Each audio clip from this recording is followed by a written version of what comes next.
She got into the wrong car, thinking it was an Uber, but the driver was a disguised millionaire, and what started as a mistake turned into an unforgettable meeting. Hello, viewer. Thanks for joining us. Leave a like and share your thoughts in the comments, along with the city you're watching from. Now let's continue with the story. Gabriela Ramirez pressed her phone against her ear as she walked briskly down West 42nd Street, her breath catching in the chilly autumn air. Even beneath her tailored grey suit, she felt a small shiver, though it had nothing to do with the weather. It was nearly 7 in the evening, and she was supposed to be back at the Harp and Reed publishing office by now.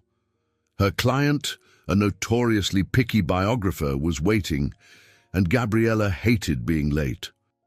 "This is not acceptable," she said, her voice firm but hushed. She was on a call with Marcus, her junior assistant, who was nervously apologizing for a delayed manuscript shipment. "I told you, I need those final pages on my desk no later than 5. It's almost 7.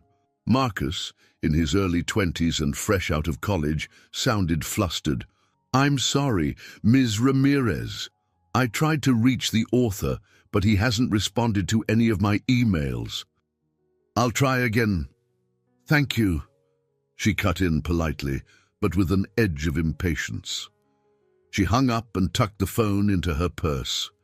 She glanced at her reflection in a nearby window, catching sight of her own tightened jaw and immaculate bun pinned at the nape of her neck. Even at 30, she sometimes felt a decade older.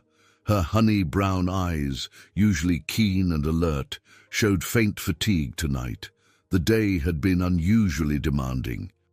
She straightened her blazer, determined to maintain the composed exterior she'd worked so hard to cultivate. Gabriela had come a long way. Born and raised in Miami by her mother, Dolores, she'd been told countless times how bright her future could be if she stayed focused, and focus had indeed propelled her from a modest upbringing to a promising editorial career in Manhattan. She rarely allowed herself to deviate from the path she set. Yet she felt a nagging unease, as if her life, carefully planned to the last detail, were missing a vital spark. Passing a row of food trucks, she inhaled the scent of hot pretzels and roasted nuts, but didn't stop. She was late. Even if she wanted to indulge, duty called. Her phone vibrated again, and she saw her mother's name on the screen. Dolores often phoned around this hour, checking to see if Gabriela had eaten, or if she was taking care of herself. She nearly ignored it, but thought better of it. "Mama," she answered, picking her way through a small crowd gathered at a street corner. "Gabriela, I'm just checking in," Dolores said. Her voice had that gentle warmth Gabriela had grown up with, though she noticed a hint of concern. "Are you all right? You sound stressed, mija." "I'm fine," Gabriela replied, even though she felt a slight twinge of guilt. "Just a long day." Dolores started to mention the possibility of Gabriela visiting Miami for Thanksgiving, but Gabriela hurriedly ended the call, saying she had to rush into another meeting. She promised to call back soon, knowing all too well that soon might not come. At last, she reached the glittering lobby of the glass-fronted building that housed the Harp and Red offices. She stepped inside, nodded at the security guard, and took the elevator to the 20th floor. The ride up felt interminable as she prepared her thoughts for a challenging discussion with the biographer waiting upstairs. But the real strain knotted in her chest. She felt unsettled, though she couldn't put a name to it. The elevator doors slid open. She walked into the corridor, the overhead fluorescent lights buzzing slightly. As she approached her office, she tried to recall a moment, any moment, in the last 6 months when she had done something impulsive, something that didn't align with her carefully orchestrated schedule. The memory wouldn't come. Inside her small corner suite, she noticed the photograph pinned to her corkboard, a younger version of herself, perhaps 12, standing in front of a modest house in Miami with her mother. She remembered that day. She'd sworn to become someone important, to escape any hint of financial struggle, and to never let circumstances catch her off guard. She sometimes wondered if that vow had turned her into a machine. She met briefly with the biographer, offering professional nods and the faintest of smiles, but her mind seemed to be elsewhere. Once the conversation ended, she gathered her belongings, checking the time on her phone. Her day had been squeezed to the last minute, as usual, but now she longed for an early night's rest, something that might reset the mounting stress. Stepping back into the elevator, she pressed the button for the lobby, feeling a yawn take over. When she finally emerged onto the bustling Manhattan sidewalk, she exhaled in relief. All she wanted was to catch a ride, head home, and collapse. She pulled up the rideshare app on her phone, noting that the nearest driver was a few minutes away. Tucking a stray strand of hair back into place, she scanned the street for the make and model of the car the app had promised. Her phone pinged, and a black sedan approached with tinted windows, just like the one described. Gabriella advanced, her mind still on manuscripts and deadlines, and pulled open the door. Without hesitation, she stepped inside, not realizing that she had chosen a car identical in appearance to her expected Uber, but not the actual one. She wouldn't notice until the driver, with a calm voice and eyes of sharp green, said something that made her heart skip a beat. Gabriella settled into the back seat, setting her purse gently beside her. She was still on her phone, half-heartedly typing a message to Marcus apologizing for her earlier harsh tone. She didn't look up until the car had traveled about half a block. "Hey," she began, confused at the route. "I think my GPS said we should turn on—" She paused, noticing something was off. She lifted her eyes to the rearview mirror, catching a glimpse of the driver. He was tall, from what she could tell by his broad shoulders, and sported a slight beard that gave him an air of casual sophistication. His eyes were a clear shade of green that stood out against the evening lights. "I'm sorry," he responded calmly, "but I'm not sure what your GPS told you. I'm actually heading home." Gabriella blinked. "Home? But this is an Uber, isn't it?" He shook his head slowly. "No, it isn't." An immediate wave of embarrassment washed over her. Her heart pounded. "Oh my goodness, I must have gotten into the wrong car," she stammered. "Pull over, please." He flicked the turn signal, yet they were already in a thick tangle of traffic, cars bumper to bumper on a busy Manhattan street. The horns blaring around them made it nearly impossible for him to move aside. "I will," he said, trying to edge into a left lane, "but it might take a moment." Gabriella exhaled sharply, her cheeks flushing. Her mind raced through a dozen possibilities. Could she just get out now, in the middle of traffic? That seemed dangerous. "Let me try to call another ride," she mumbled, fiddling with her phone. The rideshare app seemed to be glitching, and the circle on the screen spun endlessly. "I can drop you off when I turn at the next street," the driver offered. He had a calm, measured voice. There was no trace of anger or annoyance, which surprised her. She glanced at him, then out the window. Rain had begun to fall, and she realized her predicament. No open cabs in sight, no functioning app, and she had just lost her ride. She felt her frustration growing, but also a pinch of curiosity. "I'm sorry about this," she said quietly. "I was distracted and didn't check the license plate." He gave a small nod. "It happens. Honestly, you're not the first person in Manhattan to get into the wrong car, though it's usually just for a second at the curb." They inched forward a few more feet. The traffic ahead looked utterly stagnant, shining brake lights stretching into the distance. "We're going to be stuck for a bit," the driver said with a resigned shrug. "If you want, I can still let you out here, but you won't get far in this weather." She peered through the rain-swept window. People hustled by with umbrellas, jostling in the crowd. "Maybe I should just wait until the next block," she replied, feeling sheepish, yet unsure what else to do. "Suit yourself," he said kindly. I really don't mind. A few minutes passed in awkward silence. The only sounds were the rhythmic sweep of the windshield wipers and the muffled blare of horns. Gabriella's phone vibrated in her palm, but she ignored it, too mortified to talk to anyone just yet. As the car remained at a near standstill, she took a moment to observe the sleek interior. The dashboard had a sophisticated digital console, more advanced than most cars she'd been in. "You've got quite the setup," she said, trying to break the tension. "Looks like you're a fan of technology." The corners of his mouth curved slightly, though he kept his eyes on the road. "You could say that." She cleared her throat. "Right. So, but you live nearby?" She cringed at her own question, realizing it sounded too personal. The driver nodded. "Downtown. I was heading back from a meeting." He paused, then seemed to sense her discomfort. "Look, you're free to call your real Uber any time, but given the traffic, you might be better off waiting until it clears up." Gabriella couldn't deny the common sense in his words. Yes, that might be best. Her gaze lingered on his reflection in the mirror.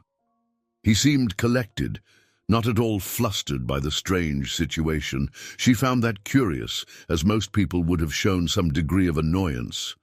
Her phone buzzed again. This time she saw a text from the actual Uber driver. "Your ride has been cancelled due to no show." She sighed. Perfect. Another wave of irritation and embarrassment swept through her. He caught her eye in the rearview mirror. "Everything all right?" he asked. She managed a short laugh, though she barely felt it.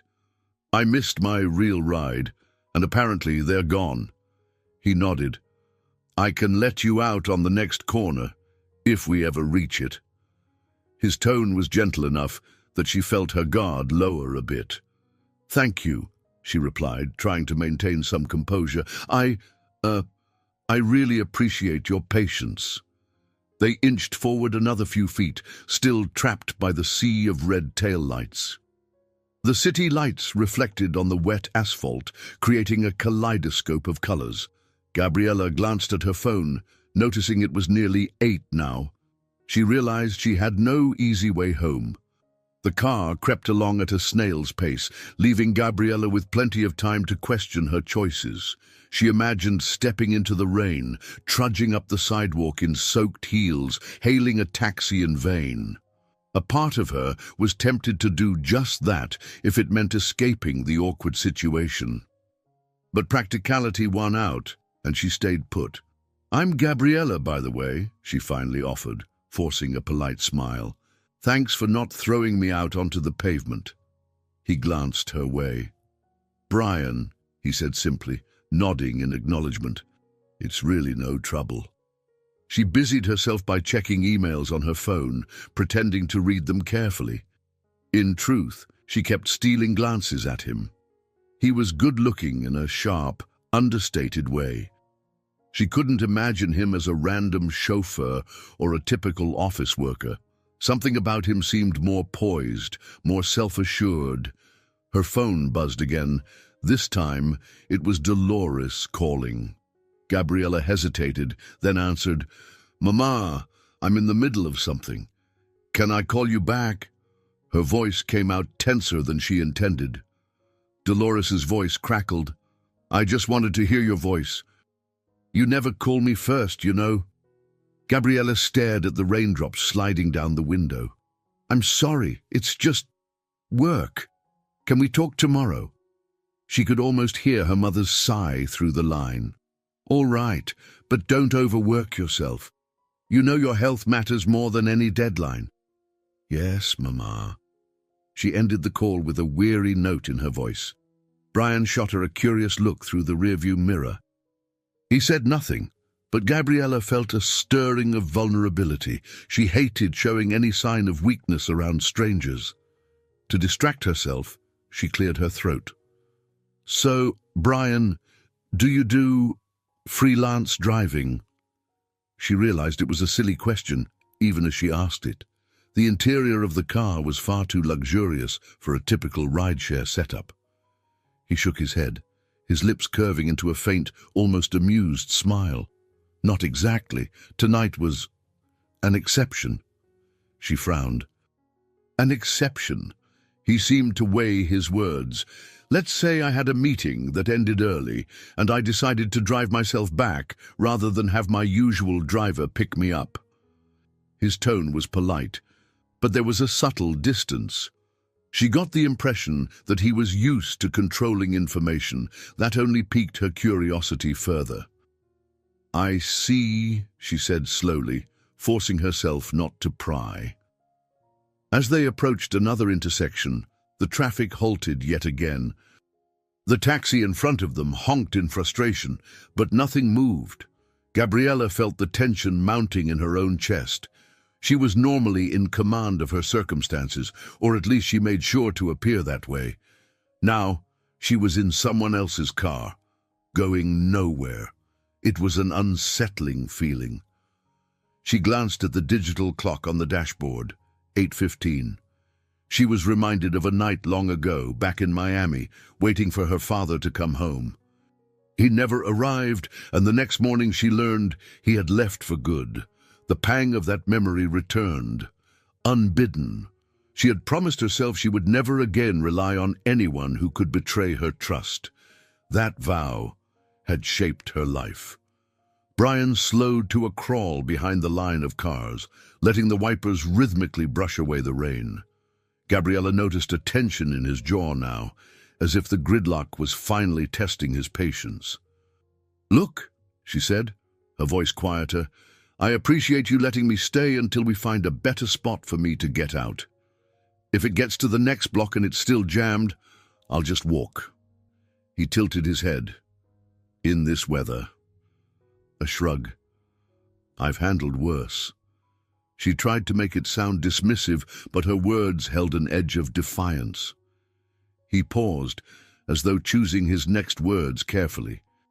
"Well, if you'd rather avoid a stormy stroll, I can at least get you closer to where you live. Where's home?" There it was again, that gentle tone. She could hardly believe he wasn't irritated. Something about his composure unnerved her almost as much as the circumstances. She told him the cross streets of her neighborhood. A faint look of recognition crossed his face. "I can manage that. Let's see how much progress we can make." Gabriella's mind whirled. She thought of stepping out, calling a friend, maybe even a taxi, but pride and exhaustion held her back. Another wave of hesitation swept over her. She sensed a shift in the atmosphere, as though both of them were weighing invisible burdens neither dared to speak of. The rain drummed on the windshield, and a gust of wind rattled the car doors. Brian tried merging into an open lane, but the jam extended in every direction. He sighed and turned to Gabriella briefly.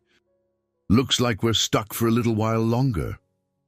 She noticed the glow of neon signs reflected on his face, a rolling ad for some Broadway show. It reminded her of the thousands of stories unfolding in Manhattan each night, every person rushing to meet a deadline, a date, or a dream. She straightened her posture, forcing her shoulders back as if to physically contain her anxiety. Her phone chimed yet again. This time, it was an email from her editor-in-chief at Harper Reed, reminding her of a team meeting at 8 a.m., sharp the next day. She felt the familiar knot of stress twist in her stomach. It was already past 8:30 p.m. She was nowhere near home, and she still had to prepare notes for that meeting. Brian noticed her expression. "Bad news?" he asked gently. She locked her screen. "Just work," she said, mustering a polite but curt reply. "Deadlines, meetings, the usual." He nodded. "I've had my share of deadlines, but you seem particularly stressed." A flicker of annoyance lit inside her. She hated being told she looked stressed. However, she reined it in. "I'm just used to controlling my schedule," she admitted. "Tonight, well, clearly, things didn't go as planned." His eyes flicked toward her in the rearview mirror. Not everything in life follows a plan. It was such an obvious statement, yet it struck a chord. Gabriella pressed her lips together. So I'm learning. Silence settled again, broken only by the staccato of rain and distant horns. She realized she felt hungry, but was reluctant to say so. A tempting food truck signaled from across the intersection. Hot soup, grilled cheese. Memories of simpler comforts tugged at her. Suddenly, her phone rang. The caller ID, Raphael. Her chest tightened. She and Raphael had dated briefly months ago, a relationship that her mother desperately wanted to turn into an engagement. He was stable, polite, and successful. A perfect match in Dolores's eyes. But Gabriella had seen no spark, just a shared obsession with professional success. She let it ring until it went to voicemail. Brian cleared his throat. If you need to take that call, feel free. I don't mind, she shook her head. It's nothing urgent. For a moment, neither spoke. The conversation about plans and unpredictability lingered in the air. Gabriella fought a pang of guilt as she recalled how she'd ended things with Raphael, citing her demanding schedule rather than admitting she felt no connection. She gazed out the window, where pedestrians scurried under umbrellas, each figure a blur of motion and rain. A flicker of lightning illuminated the street, and she heard a distant rumble of thunder. Brian tapped the steering wheel lightly, the only outward sign of impatience he'd shown so far. How about we pull over at that coffee shop up ahead, he suggested, pointing to a small, warm-lit cafe just off the corner. If the traffic's not moving, at least we can wait it out somewhere dry. She hesitated. Her first instinct was to decline, worried about the implications of sitting in a cafe with a complete stranger, but she saw the queue of motionless cars and realized she might be there for hours if she stayed on this route. Her phone buzzed again, her editor-in-chief this time, probably expecting immediate answers. Gabriella felt a surge of frustration. All right, she sighed. I guess that wouldn't hurt. Brian steered carefully into a side street, and after a painstaking attempt to edge through the congestion, he finally found a space near the cafe. They stepped out into the damp air. She hugged her blazer around herself. The cafe's warm glow felt almost comforting, like a beacon in the storm. They entered, greeted by the aroma of freshly ground coffee and the subdued murmur of other stranded patrons. A kindly older barista stood behind the counter, offering a sympathetic nod. Gabriella realized she and Brian were both soaked at the edges from the rain, though he seemed unbothered by the discomfort. He motioned to a small table near the window, letting her sit down first. I'll grab us something warm, he said. Espresso? Cappuccino? She paused. A cappuccino would be nice. While he headed to the counter, she took in the environment, a few wooden tables, softly lit lamps, and a handful of customers wearing weary but patient expressions. She thumbed through her phone again, checking for urgent emails. All she saw were endless demands for her time. She rubbed her eyes and tried not to think about the stack of manuscripts on her desk. A quiet voice within told her that, for once, she might actually benefit from an unscheduled pause. In the cozy glow of the cafe, Gabriella unbuttoned her blazer, grateful for a brief respite from her frenzied routine. As she glanced around, she noticed a vintage bookshelf lined with second-hand paperbacks. A wave of nostalgia washed over her. She remembered the nights she spent buried in novels, long before her own editorial duties robbed her of leisure reading. Brian returned with 2 steaming cappuccinos, placing one gently before her. She offered a small nod of thanks, inhaling the rich aroma. This was kind of you, she said, her voice quieter than before. He shrugged modestly, taking a seat opposite her. Given the circumstances, it seemed like the best option. She studied him more closely now in the soft light. His hair was slightly damp, and tiny droplets clung to the stubble along his jaw. There was a quiet confidence about him, as if he was used to making decisions in tense situations. They sipped their drinks in silence for a moment, listening to the cafe's faint jazz music. Outside, raindrops slid down the wide glass window, distorting the glow of streetlights. She noticed that a few other customers were also waiting out the storm, some absorbed in their phones, others talking in low voices. Brian leaned back, looking at her. "You mentioned you work in publishing," he said. "Are you an editor or something else?" She nodded. "Yes, an editor. I specialize in shaping non-fiction works, memoirs, biographies, and sometimes social commentaries." A hint of amusement touched his eyes. "Interesting. You must read a lot, then." Her face softened. "I do. Though these days it feels more like analyzing than enjoying. Deadlines don't exactly allow me to savor every sentence." He gave a thoughtful hum. "That's the trade-off, I guess, turning a passion into a profession. I've seen that happen in my field, too." She took another sip, feeling the creamy warmth ease her nerves. "What field is that? You mentioned you had a meeting." He hesitated a beat too long before answering. "I'm in tech." She raised an eyebrow. "The city's full of people in tech. Care to be more specific?" He set his cup down, the ceramic clinking softly on the saucer. "Let's just say I'm working on a new transportation platform," he replied, choosing his words carefully.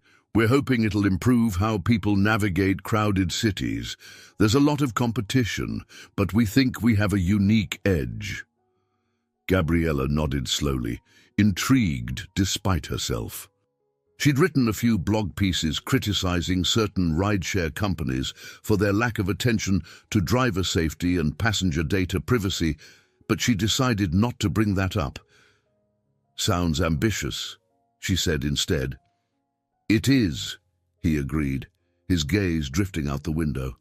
"Sometimes I wonder if it's worth the stress, but I guess anything worthwhile comes with a risk."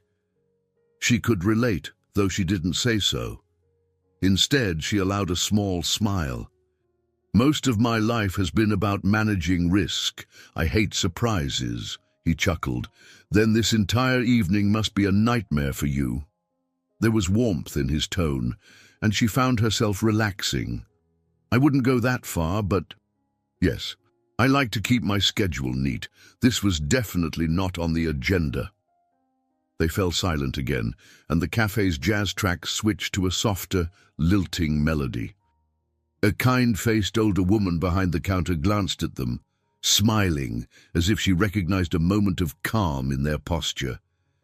Gabriella wondered if the barista saw them as a couple, or just two strangers forced to share a table by circumstance.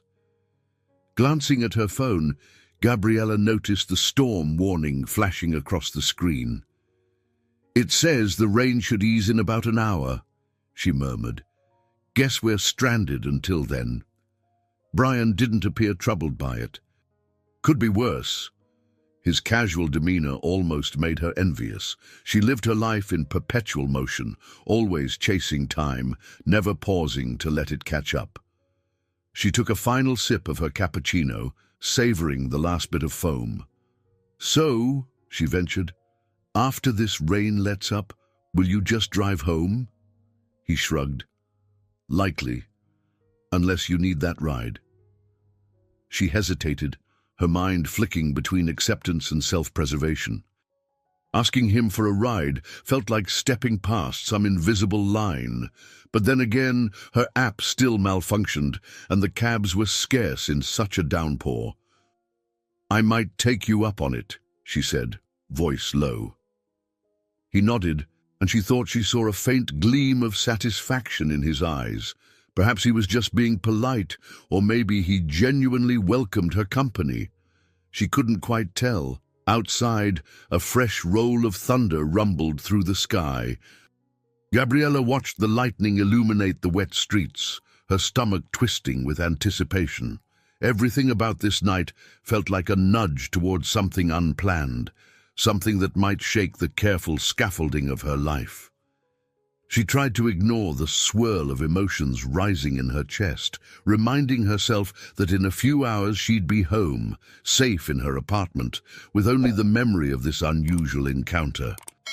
Yet even that thought couldn't quell the sense that she was on the cusp of a decision that might change more than just her evening.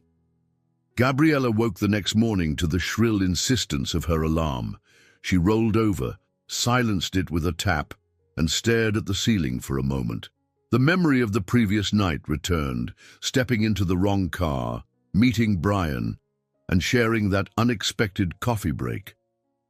She felt a mix of curiosity and lingering awkwardness. Part of her was tempted to dismiss the entire event as a bizarre accident, yet another corner of her mind replayed the conversation with quiet fascination.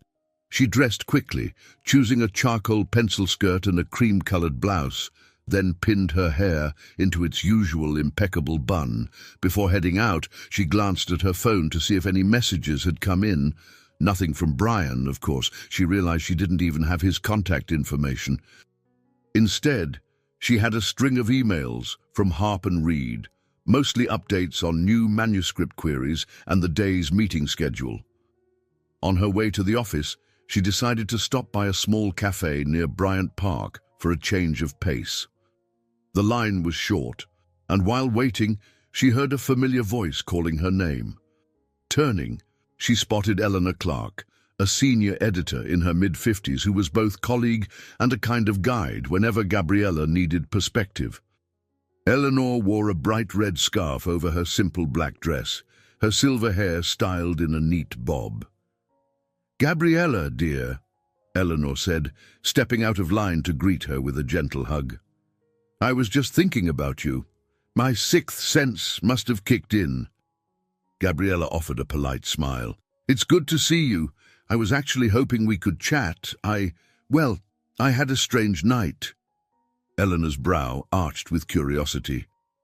"Strange, how?" They ordered their coffees, then settled at a small table by the window. Morning light filtered in, illuminating the swirling steam above their cups. Gabriella leaned in, lowering her voice.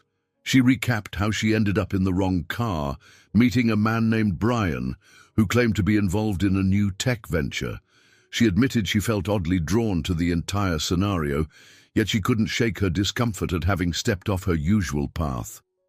Eleanor listened intently, sipping her latte. She offered no immediate judgment, only nodding at the right moments. Then she set down her cup with a thoughtful expression. "You've always managed your life down to the minute," she began. "It's part of why you've risen so quickly here. You plan well, you anticipate problems, but maybe this coincidence was more than just a mishap. Perhaps it was a little nudge." Gabriella swallowed, recalling how Brian had calmly guided her through that awkward predicament. "A nudge toward what?" Eleanor tilted her head. "Sometimes we spend so much effort trying to control everything that we lose out on opportunities for real growth, unexpected connections, fresh insights. Could be that this Brian fellow is a door to something new, if you can let yourself walk through it." Gabriella fiddled with her cup. "I've always stayed away from randomness," she murmured, "especially after, my dad left our family without warning, and I promised I'd never rely on unpredictable elements again." Eleanor reached across the table, giving Gabriella's hand a reassuring squeeze. "I recall you sharing that once. I'm not suggesting you throw caution to the wind, dear. I'm saying that sometimes life's best developments don't come from what you plan, but from how you respond to what you never saw coming." The words sank in deeply. Gabriella understood that Eleanor was speaking not just as an editor, but also as someone who'd seen her own share of life's curveballs. Eleanor often told stories about how she'd abandoned a chance to move to London in her 30s, letting fear of the unknown hold her back. Even now, she expressed regret over that choice. Before Gabriella could respond, Eleanor's phone buzzed. She glanced at the screen. "We've got 10 minutes before the acquisitions meeting. We should hurry, or we'll be late." They finished their coffees, then walked together through the brisk morning air toward the Harp and Red building. Just before entering the lobby, Eleanor stopped Gabriella with a light touch on her shoulder. "If fate offers you a genuine chance to explore something outside your comfort zone, don't ignore it," she said softly. "That's all I'll say." Gabriella pressed her lips together, nodding in quiet acknowledgement. Inside, they took the elevator to the 20th floor. The moment the doors opened, they were greeted by the usual hustle, assistants carrying stacks of paper, editors conferring in hushed tones, authors pacing anxiously in the waiting area. Gabriella dived into her day, organizing notes and leading a discussion on upcoming releases. Still, throughout the morning, her mind drifted back to Eleanor's words and the events of the night before. By lunch, she found herself checking her blog's comment section, more out of habit than expectation. She'd written a piece 2 weeks prior criticizing a major tech CEO for ignoring privacy concerns. She frowned when she saw a new comment from someone with the initials BP, who engaged her points with measured, logical counterarguments. Gabriella's heart skipped a beat, realizing that BP could very well stand for Brian Pierce. Though she couldn't be certain, she leaned back in her chair, unsure why her pulse quickened. Perhaps it was nothing, just a random person with the same initials. But maybe, just maybe, it was the same man from last night, responding to her criticisms in a thoughtful way. She thought again about Eleanor's advice. A door might be opening, if only she dared to cross the threshold. That evening, Gabriella returned to her apartment in the Upper West Side, a small but well-organized one-bedroom with tall windows overlooking a row of brownstones. The moment she stepped inside, she toed off her heels and dropped her briefcase near the sofa. Normally, she would spend her free hours poring over manuscripts or drafting editorial feedback, but a restless spark within refused to let her settle into the usual rhythm. She moved to the kitchen, flicked on the overhead light, and rummaged for something quick to eat. Leftover takeout stared back at her from the fridge, but she decided she wasn't hungry for the same old meal. Instead, she heated water for tea, pacing the living room as she waited. The memory of the cappuccino she'd shared with Brian the night before still lingered. Her phone lit up with an incoming call from her mother. She debated letting it go to voicemail, but guilt pushed her to answer. "Mama!" Dolores's voice poured through, warm but tinged with worry. "I was hoping we could talk. You sounded rushed yesterday." Gabriella softened, remembering how many times Dolores had stood by her. "I know. I've just been busy." "Too busy to call your own mother," Dolores teased gently before turning serious. "Tell me how you are, mija. Really." Gabriella leaned against the counter, her reflection in the window showing tension in her face. "I'm all right, Mama. Work is hectic. I have a new project coming up and I met someone." She surprised herself by admitting it aloud, though she wasn't even sure meeting Brian counted as more than an accident. Dolores latched on to the hint of personal news. "Oh, met someone. A new man in your life." Heat rose to Gabriella's cheeks. "Not exactly," she said, choosing her words cautiously. "It was just an odd encounter. I don't know where it will lead, if anywhere." Her mother pressed gently, but Gabriella sidestepped the details, promising to share more later. Dolores reminded her not to let life pass her by in the name of career obligations.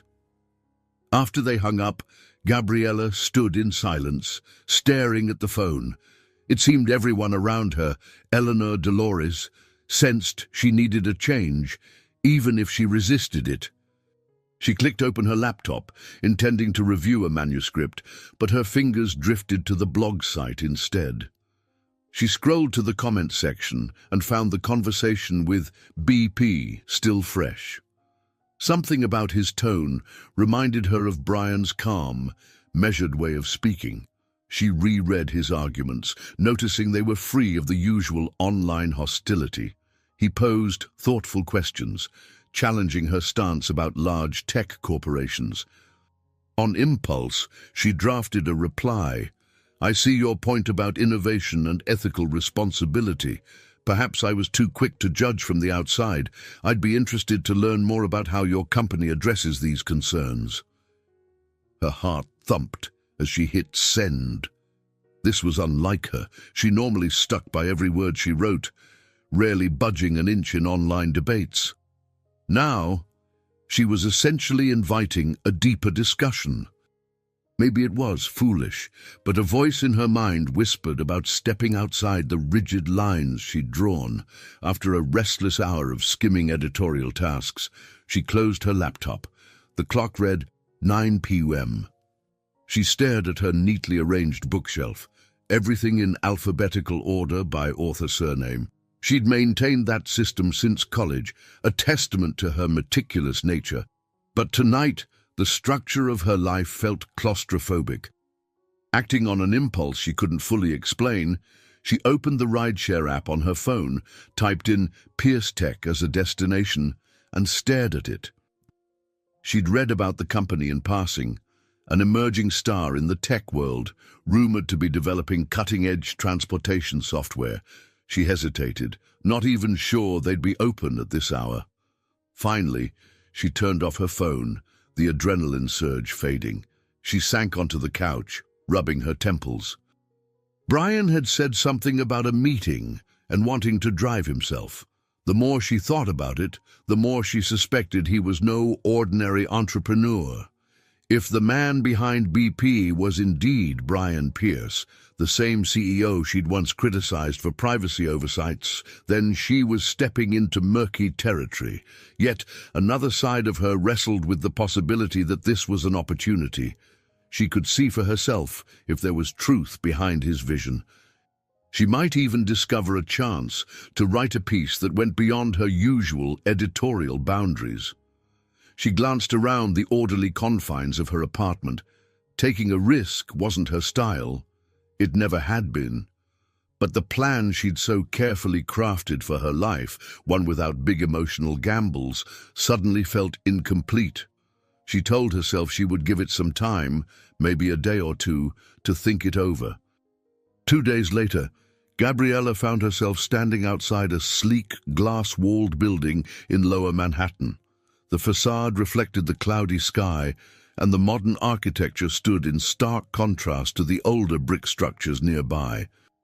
She clutched a visitor's badge given to her by a young receptionist, who had politely escorted her to the elevator bank for Pierce Tech. She hadn't planned on actually showing up here so soon, but the email invitation was too intriguing to ignore.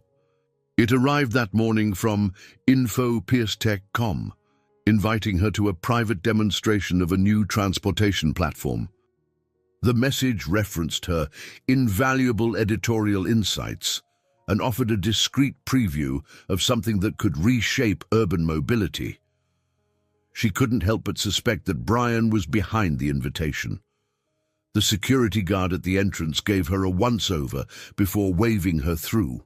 Now she stood in front of elevator doors, each polished metal panel reflecting her own somewhat anxious expression. When the doors slid open on the 14th floor, she stepped out into a minimalist reception area. Polished concrete floors stretched beneath LED lights, and modern furniture in a muted palette dotted the space. A large Pierce Tech logo was mounted on the main wall, the letters cleanly designed in silver against a charcoal backdrop. Before she could fully take in the surroundings, a friendly woman approached her.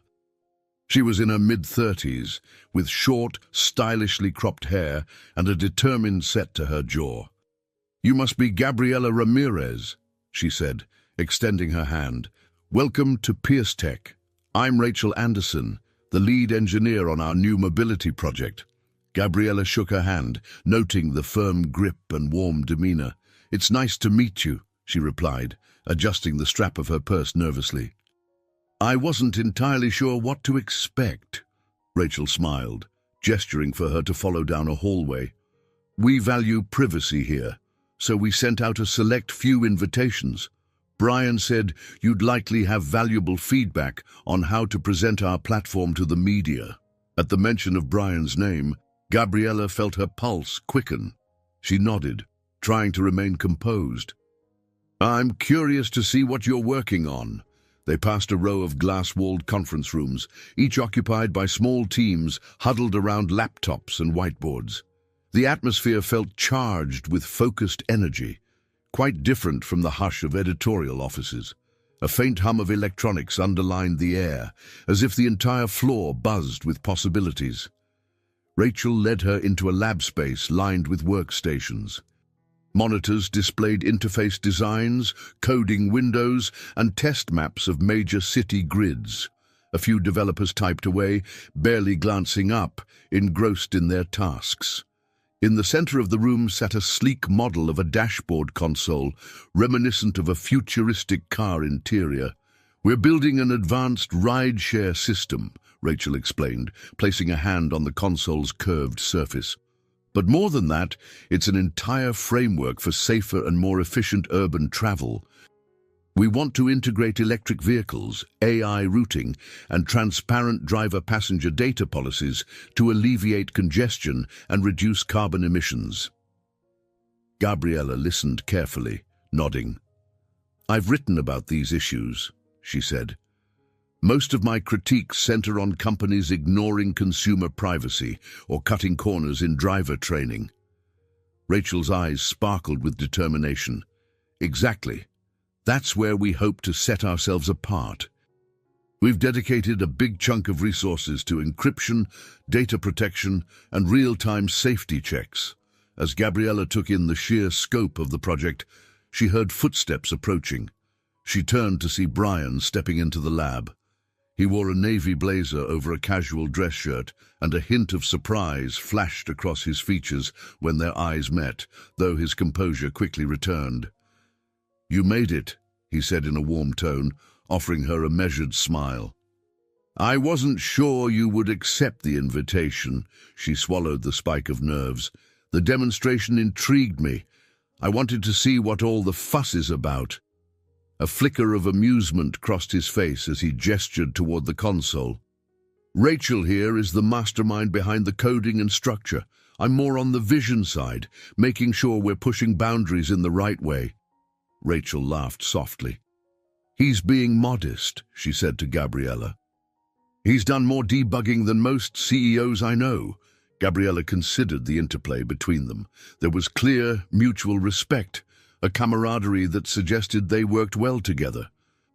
A small corner of her mind noted how different this was from the typical hierarchical approach she'd seen in large corporations. Brian motioned for them to gather around a monitor displaying a live test environment. We've set up a simulated city grid. We can show you how the routing algorithms handle peak hour congestion. Gabriella watched as Rachel typed a few commands, and the screen populated with moving dots representing vehicles. Arrows indicated optimized routes. She saw how the system rerouted cars in real time to avoid traffic bottlenecks. It's impressive, she conceded, carefully masking just how impressed she really was. If this works as intended, it could ease a lot of frustrations for urban commuters. Brian nodded, his expression earnest. That's our goal. But we need to refine our messaging, help potential users and investors understand we're not just another rideshare. We're creating a new ecosystem. Gabriella started to see glimpses of the big picture. The scale of the ambition was enormous. She also recognized the risk. Any misstep could lead to massive backlash or financial loss.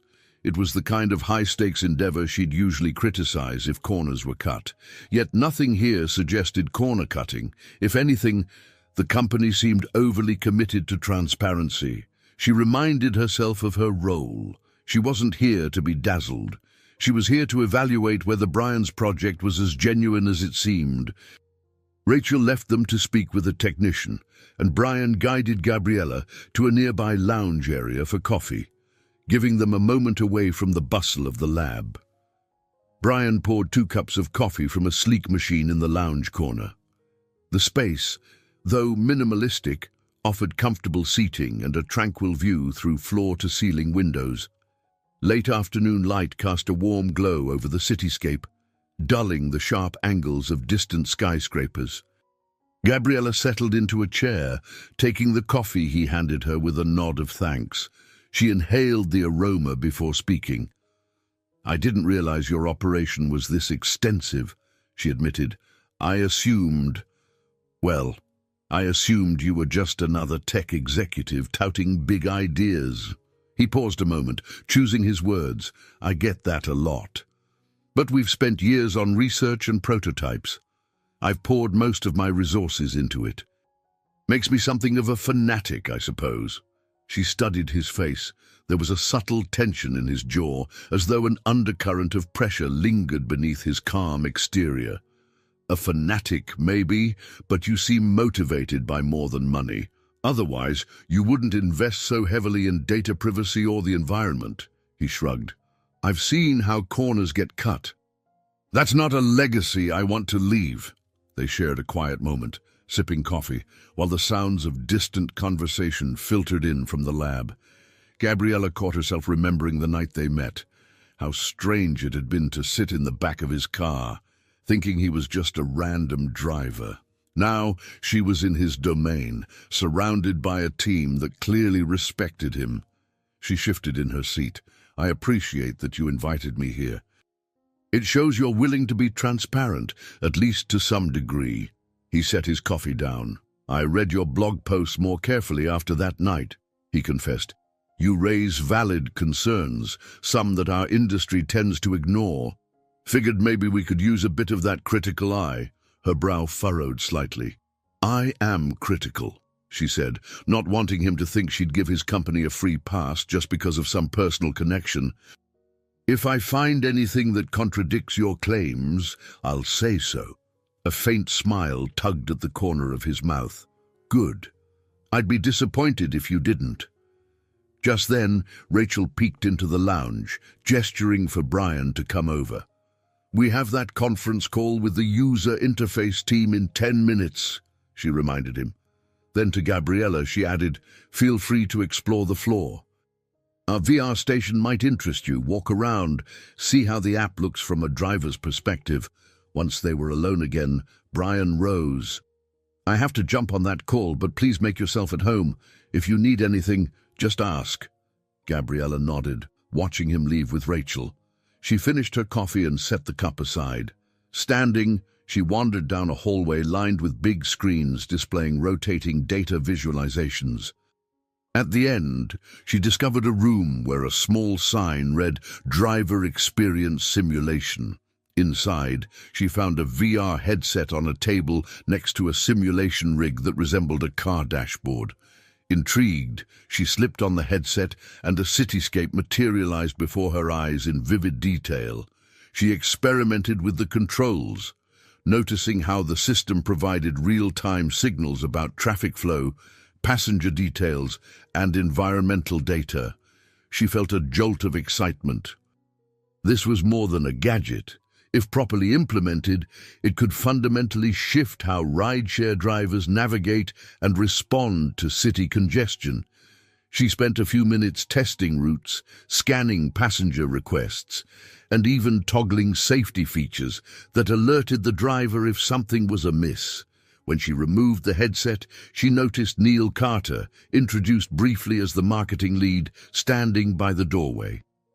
He was a tall man with an athletic build, wearing casual business attire. He offered a polite grin. "So that's our VR sneak peek. Not many outside the team have tried it." Gabriella brushed back a stray hair that had come loose from her bun. "It's impressive. Everything about this project has been more advanced than I expected." He inclined his head in thanks. Rachel and Brian push for excellence. They refuse to settle, which is refreshing, even if it keeps the rest of us on our toes. She gave him a thin smile, still absorbing all she'd seen. "And you handle marketing.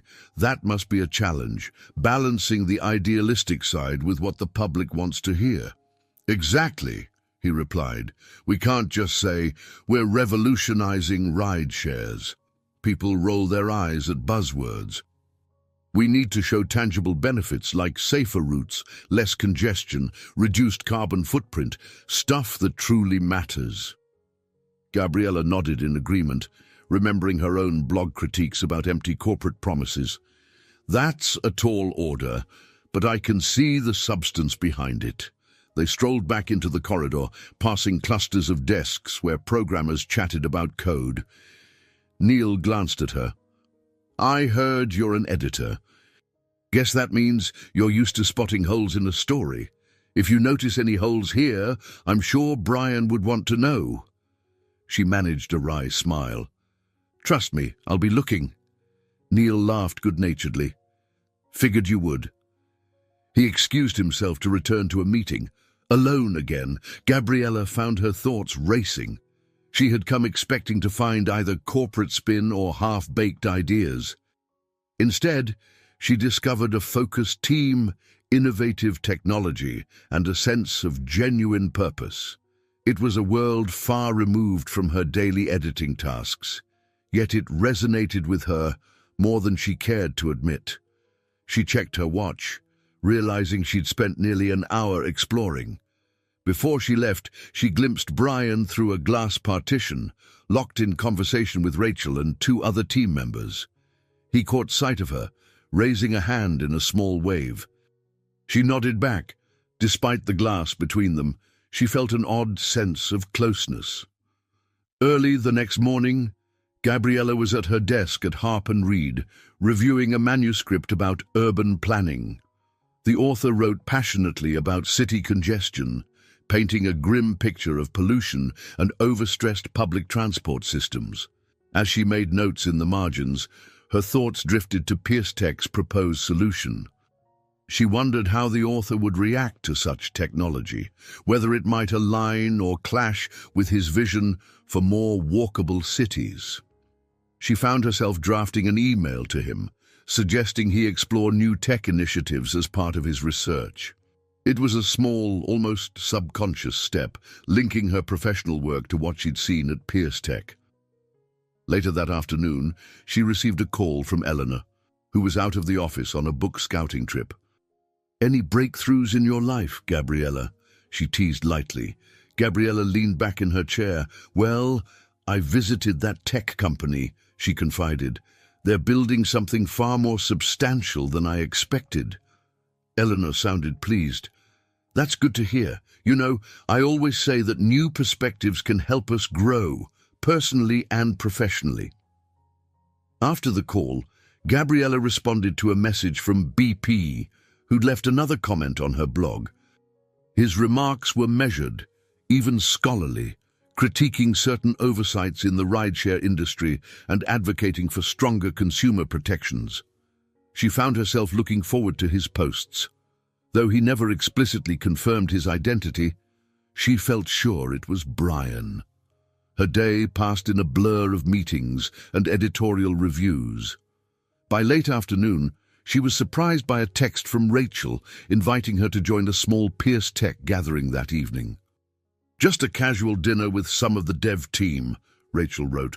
We'd love your insights. We'll be at a restaurant near Times Square, 7 p.m.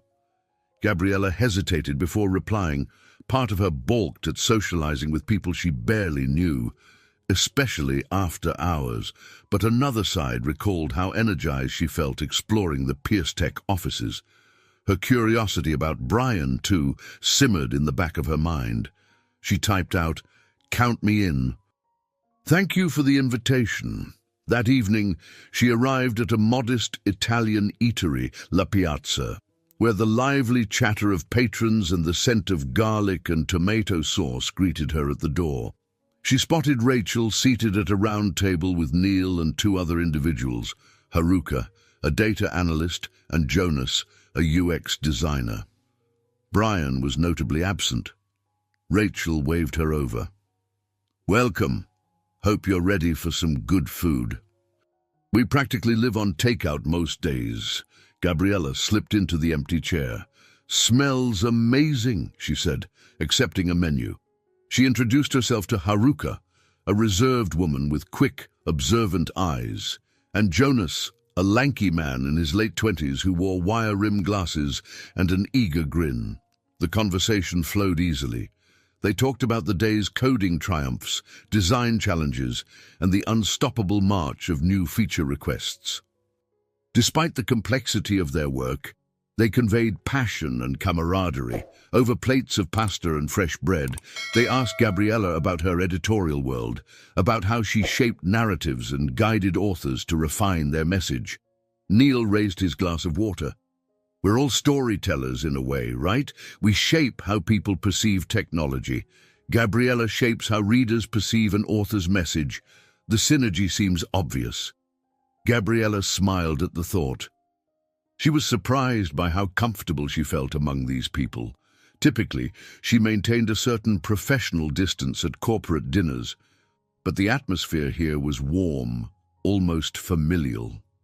Midway through the meal, Brian walked in.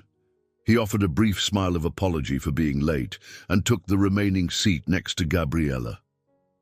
The group welcomed him with teasing remarks about him working too hard, and he waved them off good-naturedly. As the server brought another plate, Gabriella caught Brian's eye. "Busy day?" she asked quietly, noticing the shadows under his eyes. He shrugged, taking a sip of water. "Meetings? Mostly. Trying to finalize investment details and coordinate a pilot rollout." The others chimed in about the investor pitches, each offering an anecdote or insight. The conversation soon turned lively, with Rachel poking fun at overly cautious venture capitalists who demanded unrealistic timelines. Brian chimed in now and then, but mostly he listened, letting his team vent frustrations and share small victories. Gabriella noticed how he fostered a collaborative atmosphere, never hogging the spotlight. It was a stark contrast to other tech moguls she'd written about, individuals who dominated every discussion. Brian seemed to trust his team's expertise, which spoke volumes about his leadership style. Neil proposed a toast with his glass of water. "To pushing boundaries without losing ourselves. May we keep things human, even as we make them high-tech." The table echoed his sentiment with clinks of glasses. Gabriella felt an unexpected swell of emotion. She recognized a genuine sense of purpose here, and it resonated with her own yearning for something beyond typical editorial deadlines. She realized she was among people who believed passionately in their work, and they were inviting her, an outsider, to share in that vision. After dinner, as the group trickled out of the restaurant into the neon-lit bustle of Times Square, Brian lingered beside Gabriella. They watched the throngs of tourists and glowing billboards, the city swirling with possibility. She could sense the unspoken questions that hovered between them, questions about what came next, about her true intentions, and about why they kept finding themselves in each other's orbit. The next day, Gabriella stepped out of the subway near her office, only to find an email waiting in her inbox with a subject line that made her stomach drop. "Exclusive tip, Pierce Tech's shady funding." A quick glance revealed it was from an anonymous source, claiming that Brian's operation wasn't as transparent as it seemed. They alleged questionable backers and rumored intellectual property disputes with a former partner. Gabriella's heart thumped. She hurried up the stairs to the harp-and-red floor, scanning the email's content more thoroughly once she was at her desk. The message provided only vague hints, no solid proof, just insinuations. Still, the claims were serious enough that they could damage Pierce Tech's reputation. She sat there, hands poised over her keyboard, unsure of her next move. She was torn between her instinct as a critic, someone who'd exposed corporate wrongdoing in the past, and her emerging sense that Brian and his team truly operated with integrity. Yet she couldn't dismiss the possibility of a hidden scandal, especially in a sector rife with ruthless competition. Her phone buzzed, drawing her attention. It was Neil, leaving a voicemail. "We're finalizing an investor deck. Brian asked if you could review some of the language. No pressure, but we'd value your insight. Give me a call when you can." Gabriella stared at the phone, the email's words echoing in her mind. Shady funding, silent partner, stolen code. She felt a knot tighten in her chest. If she simply ignored the tip, she risked being complicit in whatever wrongdoing might exist. If she confronted Brian without evidence, she could strain their tentative bond. She closed her eyes for a moment, inhaling to steady herself. Eleanor was out of the office, or she'd seek her counsel. In the past, Gabriella would have swiftly forwarded the tip to the investigations team at her publishing house. But now she hesitated. She reminded herself that good journalism demanded facts, not rumors. Her thoughts drifted back to the dinner at La Piazza, how genuine Brian and his team had seemed. She remembered Rachel's sincerity about building a safer city. The memory warred with her sense of duty. Finally, she decided to gather more information discreetly. She typed a reply to the anonymous tipster. "Can you provide verifiable details or documentation?" Then she hit send. She also left a note for Marcus, instructing him to do some background research on PierceTech, Brian, and any litigation records. By midday, no further information had come in. Marcus's preliminary search turned up little more than official press releases and a few enthusiastic blog posts about the rideshare concept. Nothing indicated illegal funding. Still, the lack of evidence didn't dispel her unease. Unable to shake the feeling, she called Neil. He picked up on the second ring, sounding cheerful. She agreed to review the investor deck and asked if there was anything she should know about financial sources. Neil seemed puzzled by the question, saying that the main backer was a reputable venture fund with no known controversies. After work, she stared at the investor materials they'd sent over. Charts depicting market share projections, data privacy strategies, potential growth models. Everything looked above board, but she was aware that these documents could be polished to hide the truth. She decided to text Brian, keeping it simple. "Need to ask you something important." "Can we meet?" Her heart pounded as she hit send, wondering if she was risking their fragile rapport. He replied half an hour later, "Sure, tonight I'll be at the office until late." That evening, she arrived at the PierceTech building after most of the staff had gone. Only a few lights glowed in the open office area, and she found Brian alone in a glass-walled conference room, tapping away on a laptop. He looked up, concern etched in his features. She entered slowly, closed the door behind her. "Thanks for making time," she said softly. He nodded, closing his laptop. "Something tells me this isn't just about editing our investor pitch." She took a breath, meeting his gaze. "I received an anonymous tip claiming your funding is suspect, allegations about stolen code, and a silent partner who might be bankrolling this for the wrong reasons." A flicker of hurt crossed Brian's face. "You suspect me?" Gabriella's voice came out steadier than she felt.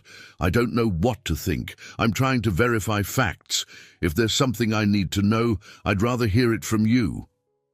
His eyes clouded with anger and disappointment. "We've been transparent with you. My team and I, we're not criminals."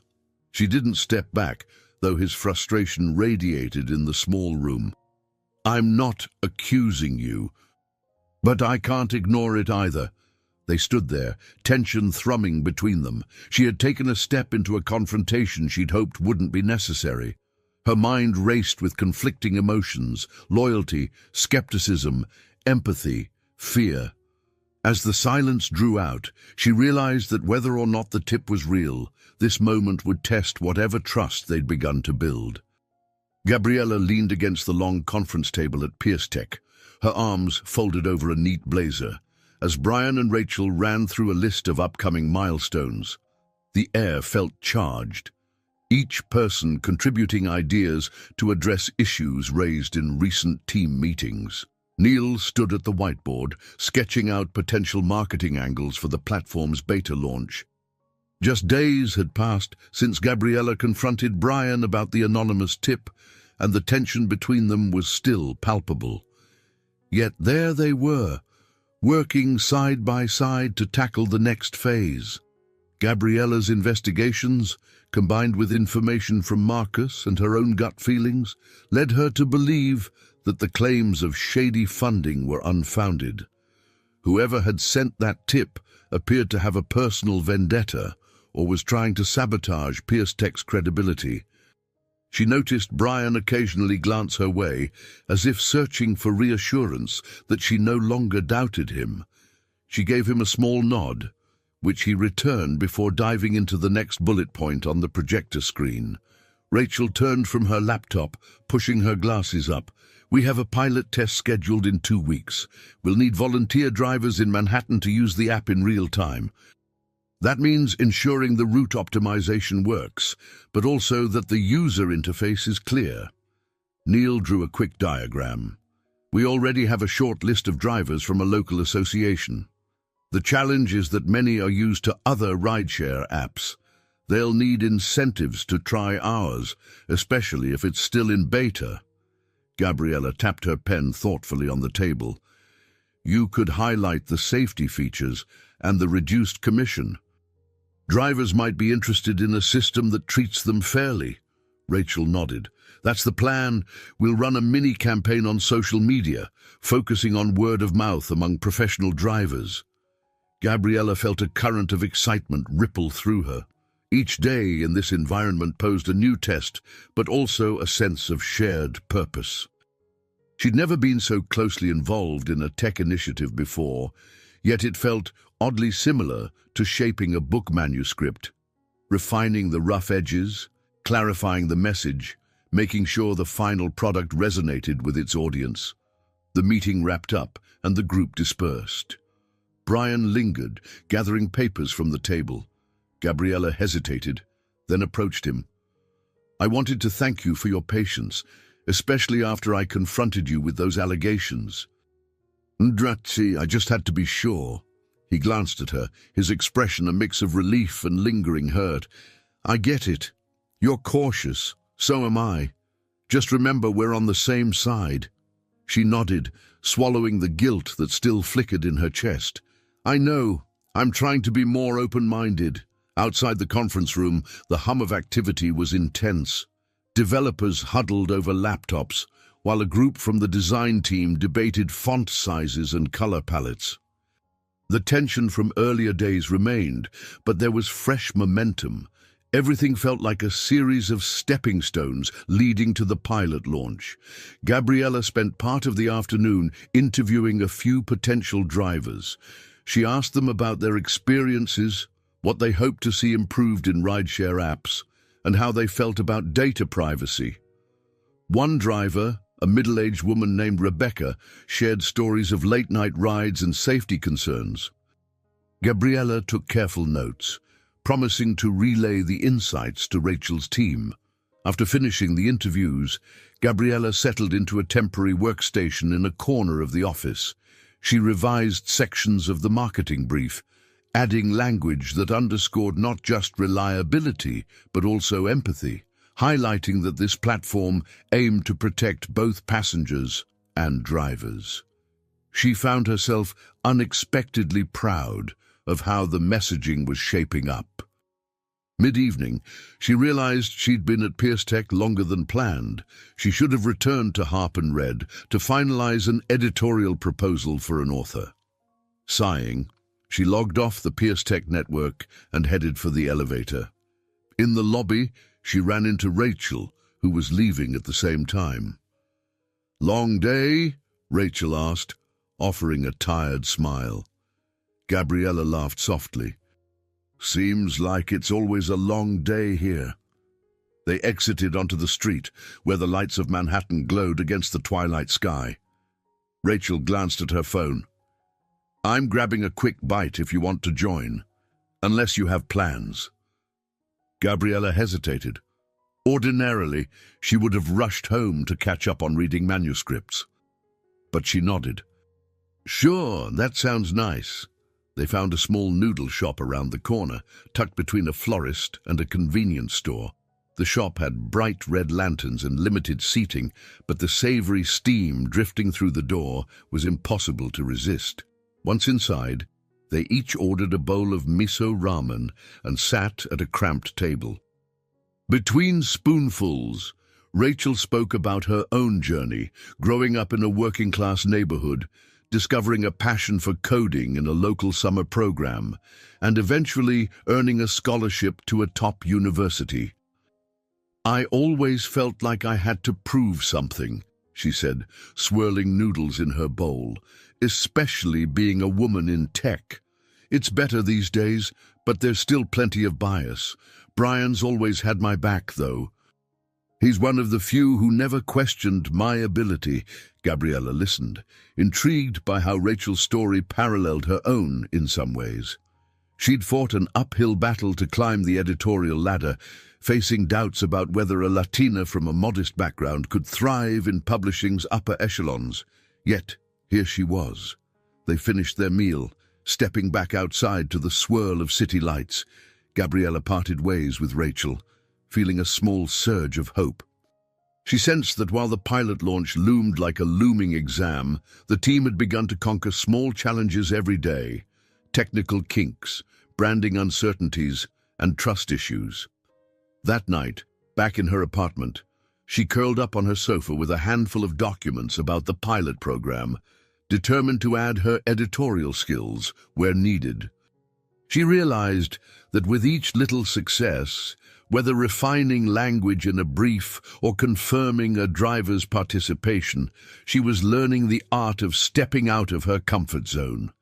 And though the tension with Brian still lingered, she felt herself growing closer to understanding both his vision and her own capacity to adapt. Gabriella paced her apartment, phone pressed to her ear. Dolores's voice crackled through the line, full of concern. "You sound exhausted, Mija. Are you sleeping enough? Eating well?" She stopped near the window. Outside, Manhattan's skyline glimmered in the early evening light. "I'm okay, Mama. Just juggling a lot," she answered, trying to sound upbeat. "There's a big project at the tech company I mentioned, and I'm still managing my editorial responsibilities." Dolores sighed softly. "You always push yourself so hard. Life isn't just about checking boxes or meeting goals. You remember that, right?" Gabriella let her mother's words sink in, memories flickering of how she'd studied relentlessly to get scholarships, determined never to let circumstances limit her. "I do, and I'm trying to balance things better." They ended the call with affectionate goodbyes, and Gabriella felt a pang of guilt. She had promised to visit Miami months ago, but the trip kept getting delayed by work. She set her phone aside, telling herself she'd book a flight soon. At the office the next day, she found a small package on her desk. Inside was a commemorative pen from her father, along with a terse note, "Thinking of you." She froze, the memories of his departure surfacing. She rarely talked about him, but she recalled how his sudden exit had shaped her fierce independence and deep-seated fear of betrayal. She slipped the note into her purse, deciding not to dwell on it. Mid-morning, she headed to Pierce Tech for a status update on the pilot program. The atmosphere was tense. Rachel looked frazzled, her hair pulled back in a haphazard ponytail. Developers hurried around, referencing multiple bug reports. Something had gone wrong in last night's test environment. Neil caught Gabriella by the elbow as she walked in. "We had a glitch that erased some driver feedback data," he explained, voice pitched low. "It's not catastrophic, but it's bad timing.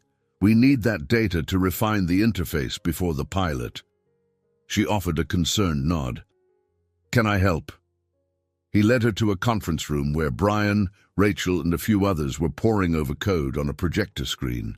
The mood was somber, frustration etched on everyone's faces. Rachel explained that a small encryption error had caused the data to store improperly, rendering it unusable. Brian ran a hand through his hair, looking more tired than Gabriella had ever seen him. We can ask the test drivers to redo their feedback, but that'll cause a delay. Our timeline is already tight." A silence settled. Then Gabriella spoke. "Maybe we don't need them to redo all of it. If some of the logs are partially intact, we can salvage what's there. Could we run a partial analysis that focuses on the biggest usability complaints first?" Rachel seemed to brighten. "That's not a bad idea. I'll look at the backups to see what's recoverable. Even if we only get 30% of the data, it might point us toward the major issues." Brian glanced at Gabriella with a grateful look. "Let's do that. It's better than starting from scratch." In the scramble that followed, Gabriella jumped in, scanning spreadsheets and matching them to time-stamped logs. Developers tried to reconstruct the incomplete data, while Rachel patched the encryption flaw. By late afternoon, they had retrieved enough to identify the most pressing user interface problems. It was a small victory, but a pivotal one. After hours of crisis management, the team dispersed. Gabriella found Brian alone in his glass-walled office, leaning against the desk. She slipped in and closed the door gently. "You pulled us out of the fire today," he said, voice subdued but appreciative. She waved it off. "I just suggested a workaround." Rachel and the others did the heavy lifting. He studied her, a mix of respect and something more intangible in his expression. "It's not just that. You've been bridging gaps here between the tech side, the communication side. I'm not sure we would have rebounded so smoothly without you." A flutter of warmth spread in Gabriella's chest, but she kept her demeanor steady. "I'm happy to help. I guess all those editorial deadlines trained me for crisis management," Brian offered a half-smile. "So, why do I still sense some hesitation?" She exhaled, setting her bag down. "I'm wrestling with something personal. My father reached out recently, and it stirred up old wounds. I promised myself I'd never let anyone's disappearance or betrayal catch me off guard again. But I realize I can't predict everything." His gaze softened. "I know what it's like to carry old baggage. I lost my mom a few years back. She was one of my biggest supporters, and for a while, I felt alone in this entire venture." They stood in silence, each acknowledging unspoken burdens. Outside, the hustle of tech employees continued. Inside that office, a subtle closeness grew. She sensed that her fear of betrayal was holding her back in more ways than one, both personally and professionally. A knock interrupted them. Rachel peered in, apologetic for intruding, but saying they had new log files to review. Brian nodded, thanking her. As Gabriella turned to leave, she caught his eye again. Though neither spoke, the moment hinted at an unspoken bond. Her conflicting emotions raged beneath her calm facade, uncertain if she could let her walls down when so much was at stake. A week later, tensions at Pierce Tech reached a boiling point. The pilot program was days away from launching, and all seemed poised for success, until a sudden barrage of critical press arrived. Major tech blogs ran sensational headlines about hidden investors and potential privacy vulnerabilities in the upcoming rideshare app. Though the articles were light on evidence, they spread like wildfire. Gabriella entered the office that morning to find the atmosphere charged with urgency. Neil paced near the reception area, phone in hand, while Rachel stormed around, lamenting the unfair assumptions made by the media. Brian was sequestered in a closed-door meeting with the legal team. She caught snippets of heated conversations, phrases like brand damage, investor panic, and PR nightmare. It was the worst possible time for such a scandal, true or not. Gabriella's heart pounded. She recalled the anonymous tip from before. Could this flurry of negative articles be connected to that? She found Rachel near the coffee station, clutching a mug with both hands. Her usual calm was nowhere in sight. "I don't know who's behind these allegations," she said, voice trembling with frustration. "We've done everything right, as far as I can tell." Gabriella placed a supportive hand on her shoulder. The truth will come out, but right now, we need damage control. Has the PR team made any official statement? Rachel nodded. They released a response, but the blogs are doubling down, saying we're avoiding specifics. And some of our prospective drivers are pulling out of the pilot, afraid of backlash. A fresh wave of dismay hit Gabriella. The pilot was already stretched thin. Without enough drivers, the program couldn't gather the data needed for a successful launch. I'll check with Brian, she said. Maybe there's a way to reassure everyone. Heading toward Brian's office, she passed clusters of employees hunched over their desks. Some were reading the damaging articles, others feverishly typing responses. The usually positive energy felt stifled by uncertainty. Inside Brian's office, she found him and Neil in the middle of a hushed exchange. Brian's jaw tightened as he scanned a website on his tablet. He glanced up when he saw Gabriella.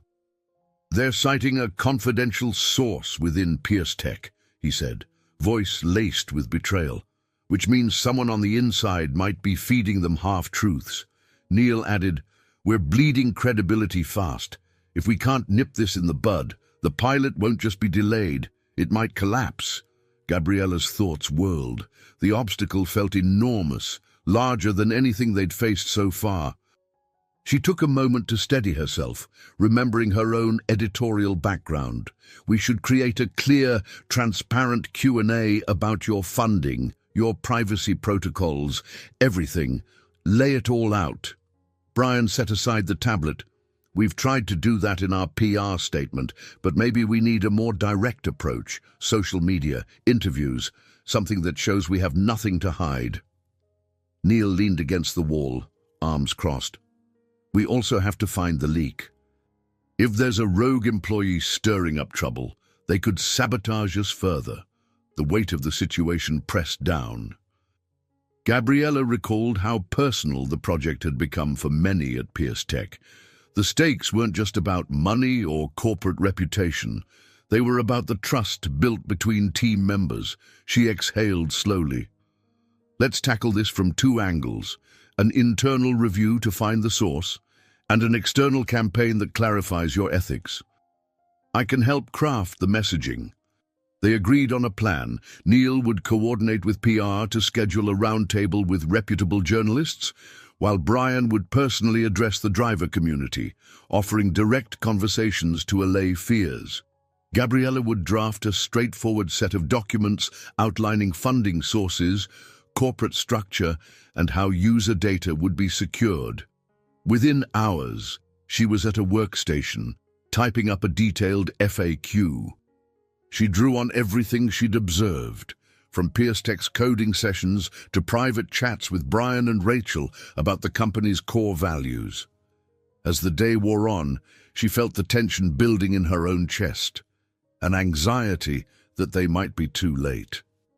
Toward evening, Brian joined her, scanning the near-finished document on her screen. He looked drained, but mustered a small smile. This is exactly what we need. Straight facts, no fluff. Thank you. She gave him a tight nod. Let's hope it's enough to counter the rumors. Just then, an abrupt power outage struck the floor. Lights flickered, and the computers went dark. Startled gasps arose around the office. A backup generator kicked in seconds later, but the glitch disrupted half the network for a good 20 minutes, costing precious time. Gabriella's heart sank. It felt like the universe was throwing every possible hurdle at them. She helped reboot the systems alongside frantic IT specialists. When the screens finally blinked back to life, she noticed that her document had auto-saved. Thankfully, most of it was intact. Looking around, she saw the worry etched on every face. This was their biggest challenge yet, coming at the worst possible moment. If they couldn't neutralize the scandal, the pilot, possibly the entire platform, would fail. Knowing how hard everyone had worked, Gabriella felt a surge of determination. She understood, in a way she hadn't before, that this wasn't just Brian's battle. It was hers, too. The next morning, Gabriella arrived early at Pierce Tech, determined to see the plan through. The building's lobby felt quieter than usual, as if the crisis had drained people's usual energy. She spotted Rachel near the elevator, wearing dark circles under her eyes, but a resolute expression on her face. They rode up to the office in silence, each lost in their thoughts. Once the elevator opened, Gabriella headed straight for the makeshift war room that Brian and Neil had set up. Charts lined the walls, listing media outlets, potential influencers, and a timeline for upcoming statements. Her FAQ document had already been circulated among mid-level managers, and it seemed to be making waves. A handful of new articles appeared online, referencing Pierce Tech's transparency initiatives. Some commentators questioned whether the rumors of shady funding might be overblown. Neil, hunched over a laptop at a cluttered table, looked up as she entered. "Hey, good news! A few respected tech journalists are covering our Q&A in a more balanced way. They're highlighting the app's features and how your FAQ tackles privacy head-on." Gabriella allowed herself a moment to breathe. "That's great. Maybe we can turn the narrative around." Just then, Brian walked in, a phone pressed to his ear. He gestured for silence as he finished the call. "Yes, we appreciate your willingness to meet." "Absolutely. We'll be there." He hung up, a flicker of relief crossing his face. That was one of our biggest potential investors. They still have questions, but they're open to a face-to-face discussion. A few days ago, they were ready to back out. Rachel joined them, a stack of papers in her arms. "I got an email from 4 drivers who had previously backed out. They're willing to give the pilot a shot after reading the new info. And guess what? Rebecca is helping us do outreach. She's telling other drivers that we're legitimate." An undercurrent of hope spread through the room. They weren't out of the woods, but each small victory felt like a step toward reclaiming their momentum. Gabriella and the others dove back into work, refining press releases and preparing bullet points for the investor meeting. Late in the afternoon, a message arrived in Gabriella's inbox from her anonymous tipster. It read, "Not bad, but there's still more to uncover. Keep your eyes open." She felt a chill at the vague threat, but decided to forward it to Brian and Neil, who in turn passed it to the legal team. If someone was trying to sabotage them, at least they would be on alert. By nightfall, the team gathered in the lounge area for a quick check-in. The overhead lights cast a soft glow over their exhausted faces, some slumped on couches, others perched on stools. Brian stood near a counter, leaning on it for support, yet projecting a calm focus. He offered a tight smile. "We've managed to stabilize the situation, at least for now. We've got journalists who trust us, a group of drivers who believe in us again, and an investor who's willing to talk. It's not the grand slam we hoped for, but it's a start." Neil lifted a soda can in a mock toast. "To everyone here, let's keep pushing." A smattering of weary smiles and nods followed. Gabriella quietly marveled at how, just a day ago, it seemed everything was crashing down. Now, they had a fighting chance. As people filed out, Gabriella lingered, flipping through her notes on the FAQ. Brian approached her, voice soft. "You should get some rest." "We all should." She glanced up, noticing the way his shoulders slumped from fatigue. "I will. But first, thank you for trusting me to do what I do best." "I wasn't sure if you'd be open to that level of transparency, especially after all the rumors." He managed a wry grin. "I figured if we have nothing to hide, we might as well show it. Besides, you've proven you're willing to fight for what's right, not just chase a headline."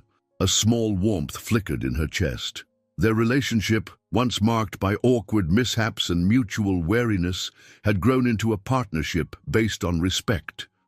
She thought about how the anonymous tipster's words still haunted her, but for now, she chose to focus on the present. She packed her documents and walked with Brian to the elevator. Outside, the city lights illuminated the windows, reflecting off passing cars. Though they spoke little, she sensed a closeness forming. The chaos of the day faded, leaving behind the steady promise of a partial triumph. It was an overcast morning as Gabriella arrived at a rented auditorium on the outskirts of Midtown. A Pierce Tech banner hung over the entrance, and a small cluster of drivers and curious onlookers gathered inside the lobby. This event was a final pre-pilot rally, aimed at energizing drivers and showing potential backers that the platform was robust and trustworthy. Gabriella took a seat in the front row with Rachel and Neil. She scanned the small stage, set up near the front, which held a podium and a large screen displaying the Pierce Tech logo. Brian was poised at the podium, going over his notes. She could tell from his rigid posture that he felt the weight of this gathering. People found their seats, and Brian began with a short introduction. He spoke about the origin of the idea, how he believed that technology could foster a safer, cleaner, and more efficient commute. He outlined the main features of the app, addressing data privacy with the direct, candid tone Gabriella had helped craft. She watched the crowd's reaction, seeing nods of approval and a few skeptical frowns. Partway through, he invited real drivers to share their perspectives. Rebecca, the driver who had rejoined the pilot after initial doubts, stepped up. She praised the app's focus on driver safety, recounting a frightening late-night incident from a previous job. "Knowing Pierce Tech's platform has built-in emergency alerts makes me feel I'm not alone out there," she said. Applause broke out, and Gabriella felt a surge of optimism. A moment later, Rachel presented a short demo of the interface, showing how new features had been integrated based on feedback from earlier tests. The crowd murmured in approval, seemingly impressed, but just as the energy in the room swelled, an agitated voice erupted from the back. "What about those reports that your funding isn't clean, or that you're stealing code from a competitor? Is Pierce Tech just going to ignore those allegations?" All heads turned. A man in a rumpled blazer stood, waving a printout of a tabloid-style article. Brian's expression tightened, though he kept his tone polite. "We've addressed those rumors in our Q&A documents, and we're fully transparent about our investors. As for the code theft, that's completely false. We have full documentation of our development history." The man barked a laugh. "So you say? Sounds convenient?" The tension in the auditorium rose palpably, a ripple of anxiety weaving through the attendees. Gabriella felt her pulse quicken. She recognized the sneering cynicism. This was the kind of public confrontation that could unravel all their hard work. Maintaining composure, Brian invited the man to view the relevant documents after the event, emphasizing they were open for scrutiny. But the interruption cast a shadow over the rest of the presentation.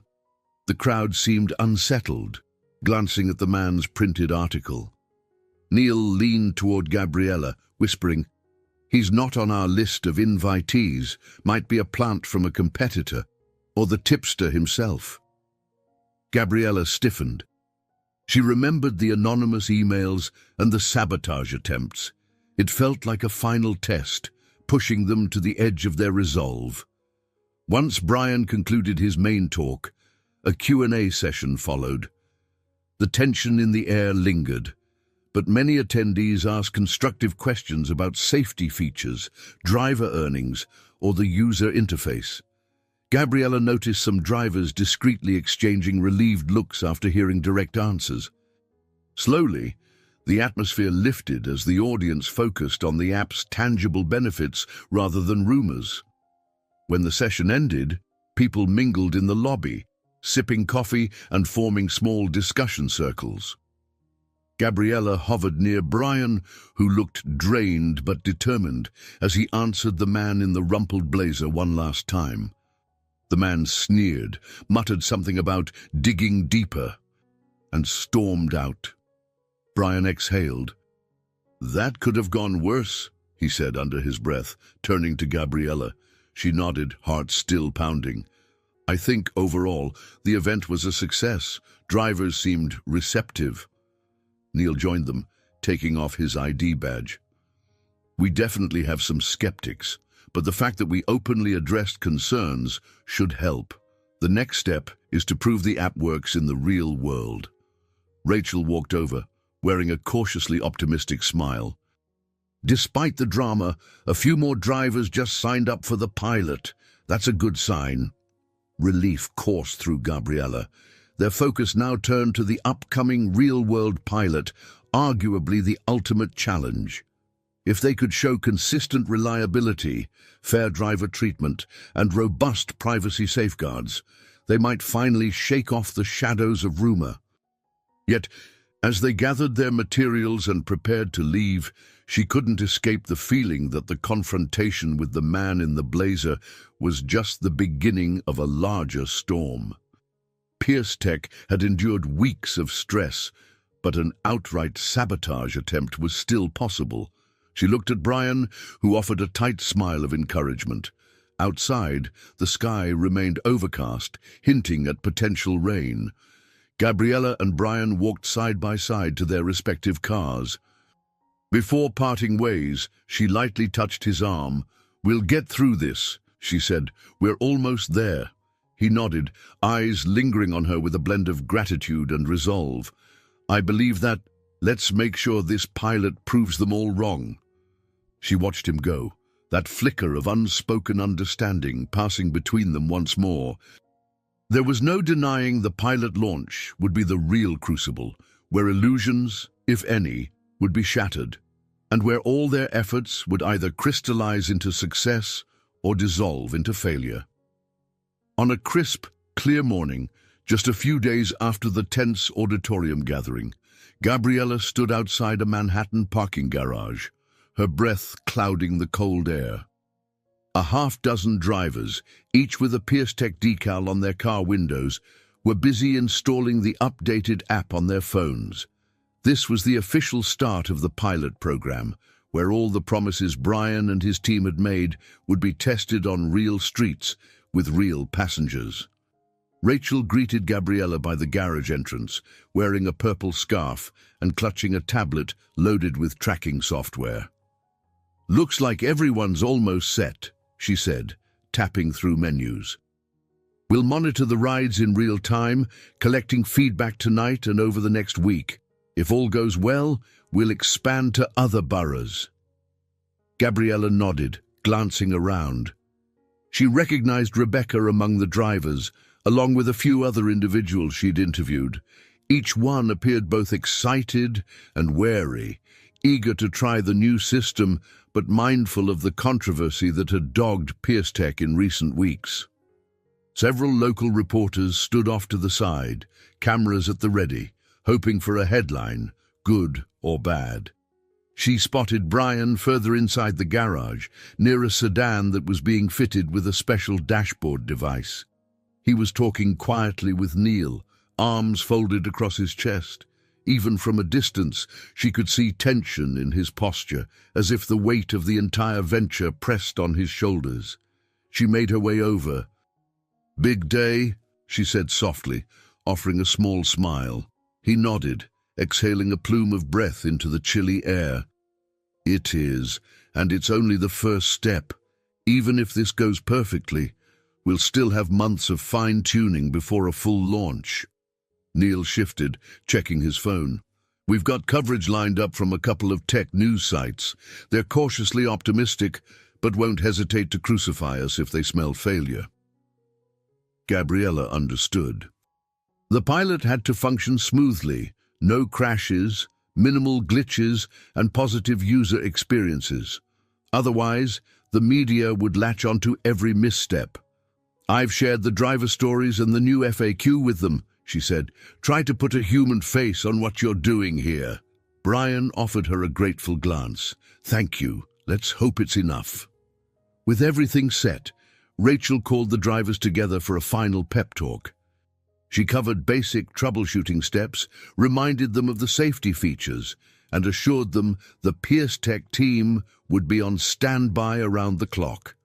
The drivers started their engines, one by one, each car pulling out of the garage into the bustling Manhattan streets to pick up real passengers via the new platform.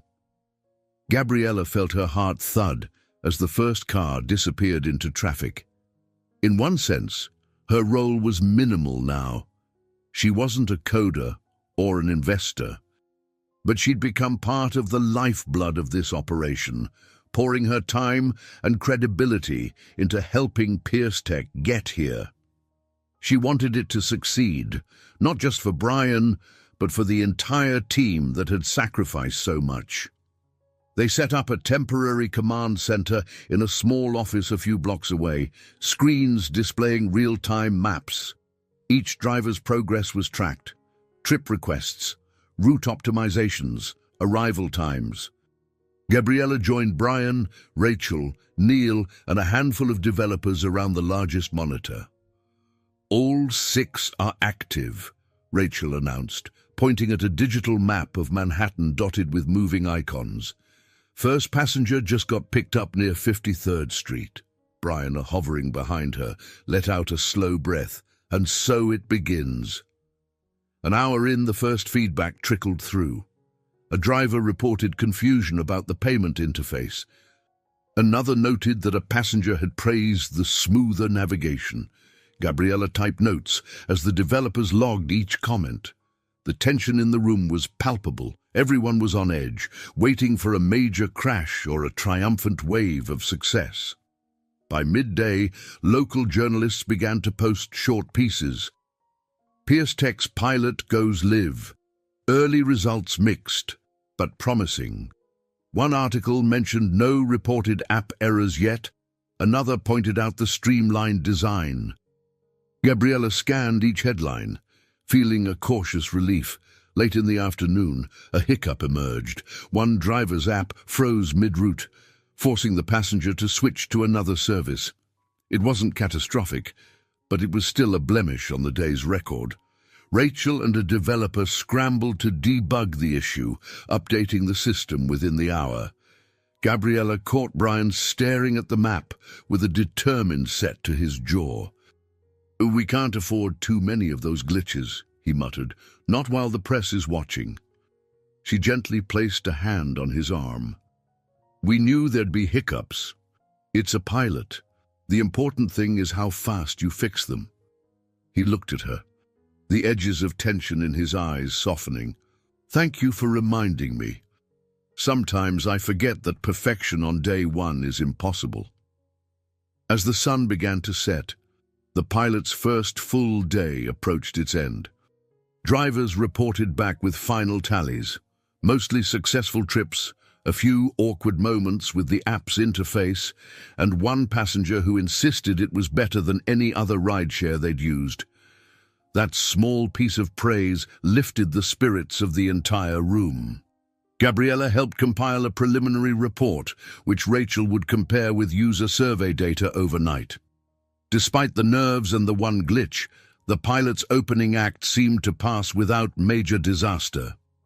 Around 8 in the evening, Brian finally unclenched his jaw, letting out a laugh of relief with Neil and Rachel. Small clusters of team members exchanged tired high fives. Gabriella exhaled, leaning back in her chair. She glanced at Brian, who caught her eye across the room. He stepped over, extending his hand in a half-joking handshake. She took it, both smiling. For a moment, the gravity of the day dissolved into a shared sense of accomplishment. That same evening, Gabriella left Pierce Tech's temporary command center with a sense of cautious satisfaction. She wandered a few blocks under the neon lights and caught the subway toward her apartment. The train rattled beneath the city, and she found herself recalling every milestone from the past few weeks, stepping into Brian's car by mistake. Her initial skepticism, the rumors that threatened to topple Pierce Tech, and this day's test that, while not perfect, had gone far better than many would have expected. She arrived home to find her mailbox filled with the usual flyers and bills, but one envelope stood out, a Miami postmark. Her mother had sent her a card with a short letter. Inside, Dolores asked if Gabriella could visit for a long weekend, hinting that life wasn't all about deadlines. There was a note in the margin about her father having tried to reach out again, urging Gabriella to consider forgiving him. She sighed, sliding the envelope onto her coffee table. Ever since the pen and note arrived from him, she'd pushed thoughts of her father aside. She resented the way he vanished when she was a teen, leaving her to clean up the pieces of a broken household. Yet a part of her wondered if carrying that anger had also hurt her, influencing how tightly she tried to control every aspect of her own life. In the morning, her mind remained heavy with family memories as she prepared for a meeting at Harp and Red. She arrived at her office to find the editorial team in mild chaos. A high-profile author had delivered a rushed manuscript, and they needed Gabriella's expertise to whip it into shape before a press event. She spent hours dissecting the text, providing pointed feedback. Late afternoon found her heading back to the Pierce Tech office. The pilot continued for a second day, and she wanted to see the data.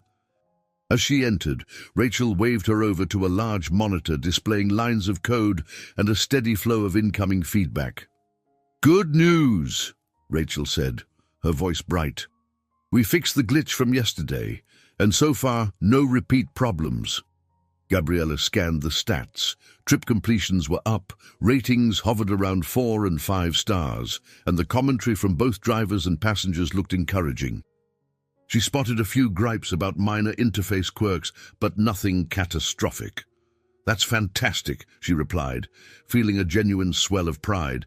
"Seems like we're winning people over, one ride at a time." From behind, Brian's voice chimed in. "Any sign of the sabotage we feared?" Rachel and Gabriella shook their heads. "Not yet," Rachel answered, then added wryly, "but I'm not letting my guard down." They regrouped in a side office, a smaller and quieter space where Neil joined them via video call. He had stepped out to speak with a group of investors, so his face on the screen carried an excited undertone. "Investors are intrigued by these early results," he said, adjusting his tie. "No official commitments yet, but the vibe is a lot less hostile than before." A round of pleased nods went through the group. Brian rubbed a hand over his beard, which had grown a little more pronounced in recent days. "Still," he cautioned, "we're not home free. We have at least a week of pilot testing, and we need consistent performance. One big scandal or major app failure, and it all collapses." Gabriella didn't miss the worry lines on his forehead or the slight tremor in his hand when he picked up a pen. She sensed how much he'd sacrificed for this project. Rumors from co-workers mentioned he'd invested large chunks of his own personal fortune. If Pierce Tech collapsed, it wouldn't just be a business setback, it would be a personal catastrophe. She remembered her mother's words about life not being all about deadlines and goals.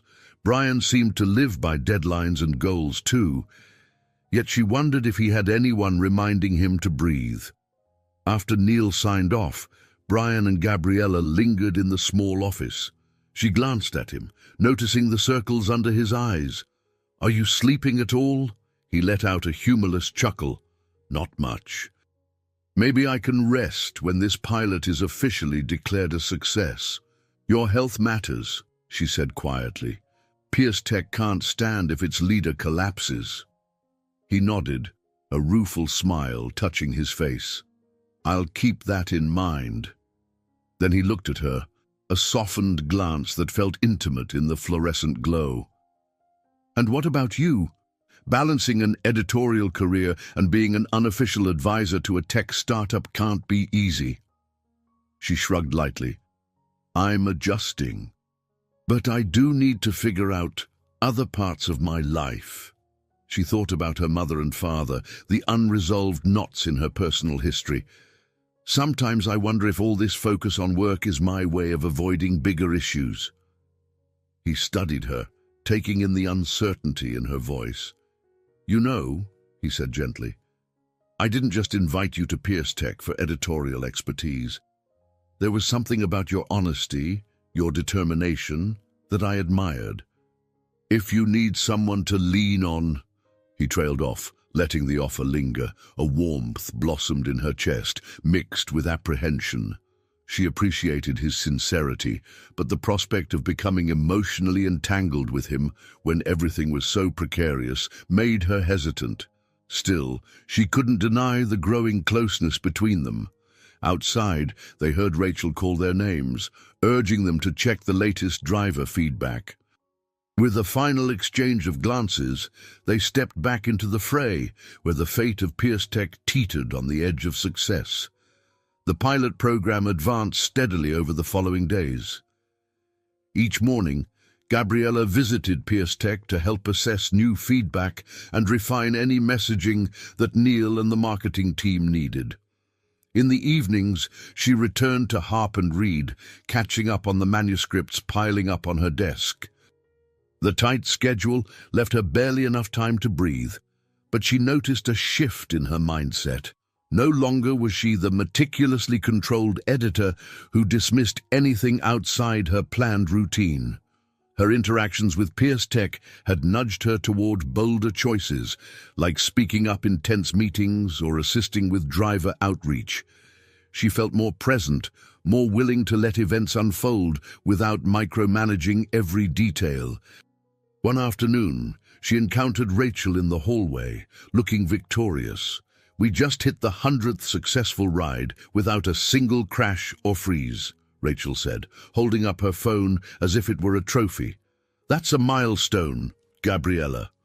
They exchanged excited grins, and Gabriella decided to share some news of her own. "I've been thinking about scheduling a trip to Miami," she admitted. "I realized I keep putting it off, and I owe my mom a proper visit." Rachel nodded, sincerity in her eyes. "You should. Life's too short to drift apart from family if there's still a chance to connect."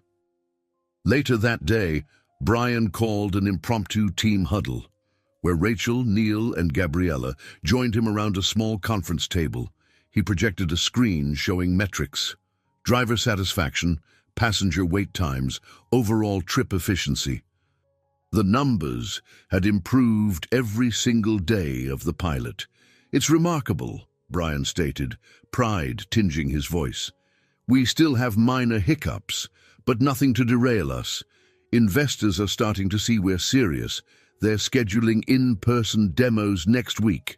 Neil flashed a thumbs up. "The rumor mills also died down. Whoever tried to sabotage us hasn't produced any new dirt." Gabriella breathed a sigh of relief. Yet she recalled the cryptic messages from the tipster. A small part of her worried about hidden landmines, but at least for now, they had momentum in their favor. Rachel suggested they celebrate the pilot's midpoint success. "How about we grab dinner tonight, get the team together, blow off some steam?" Everyone agreed. They chose a laid-back grill near the Hudson River, an industrial chic spot with exposed brick walls and a view of passing ferries. By the time Gabriella arrived, Brian, Rachel, and several developers were already there, sipping beverages and swapping inside jokes. The tension of the past weeks seemed to melt in the laughter that echoed among them. Over plates of sizzling food, stories emerged. Rachel recounted the first time she ever coded a simple game in high school. Neil described leaving a stable marketing job to join Pierce Tech, convinced they were on the verge of a breakthrough. Others chimed in with similar leaps of faith. Gabriella found herself smiling at their passion. It reminded her of her early days in publishing, when every manuscript felt like a grand adventure. Over time, she'd hardened, learning to be skeptical of lofty claims. But here, she rediscovered a spark of optimism, appreciating how an ambitious project could unite people in meaningful ways. Halfway through the meal, Brian leaned closer to Gabriella. "You're quiet. Everything okay?" She set down her fork. "I'm just reflecting on how much has changed," she admitted. "I never thought I'd be so invested in a tech startup. My job was to critique, not to jump in and help build." He met her gaze with a subtle warmth. "You still critique," he teased gently, just with a different intent. Gabriella felt a soft flutter in her chest. "I suppose that's true." She noticed how the conversation around them faded into the background, as if the bustling restaurant dissolved for a moment. "I'm happy, though, or at least happier than I've been in a long time." Brian studied her with quiet admiration. "I can see that. You're more relaxed, more open." He paused, as though weighing what to say next. "You know, I never expected to meet someone like you the way I did, accidentally. But I'm grateful for it." A faint blush crept up her neck. "Strange how one wrong step can lead to something right," she said, thinking back to that fateful night she entered the wrong car. Their moment was interrupted by Rachel calling for everyone's attention. She raised her glass and proposed a toast to the halfway mark and the hope that the second half is even smoother. The table erupted in cheers and clinking glasses. Brian and Gabriella joined in, though their eyes lingered on each other. Later, when the group disbanded, Gabriella walked out onto the sidewalk, where a light wind carried the scent of the river. She felt a subtle sense of transformation. Like she'd stepped through an invisible threshold. She was no longer merely a critical bystander. She was part of a team, and part of a budding relationship with the man who'd once been an anonymous driver. And there was more yet to come. The final confrontation with any lingering challenges, the meeting with investors, and her own personal decision about facing her past. She inhaled the night air, letting the tension ease from her shoulders, resolved to keep moving forward. 3 days later, Gabriella waited in the Pierce Tech lobby for a gathering of potential investors to arrive. These individuals were high-profile venture capitalists, some of whom had expressed reservations amid the earlier rumors. Brian intended to give them an inside look at the pilot's progress, hoping to secure the final funding needed for a broader launch. Rachel was stationed at a demonstration table, busy setting up a live video feed of a driver currently on a trip downtown. Neil stood beside her, adjusting large printouts of performance data.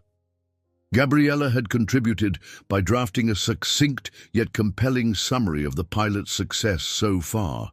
The summary, paired with visuals, would hopefully convince even the most skeptical audience. Brian stepped out of his office, checking his watch. He wore a tailored navy suit, and though he looked every inch the confident CEO, Gabriella caught the slight tension in his shoulders. She approached him quietly. "Big day, huh?" He nodded, straightening his jacket lapel. "We need at least one major investor to commit, or we risk stalling out after the pilot.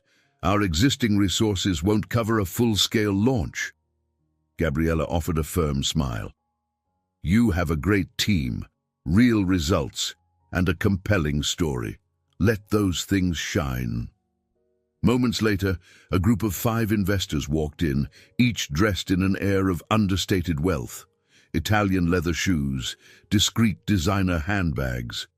Greetings were exchanged, business cards passed around.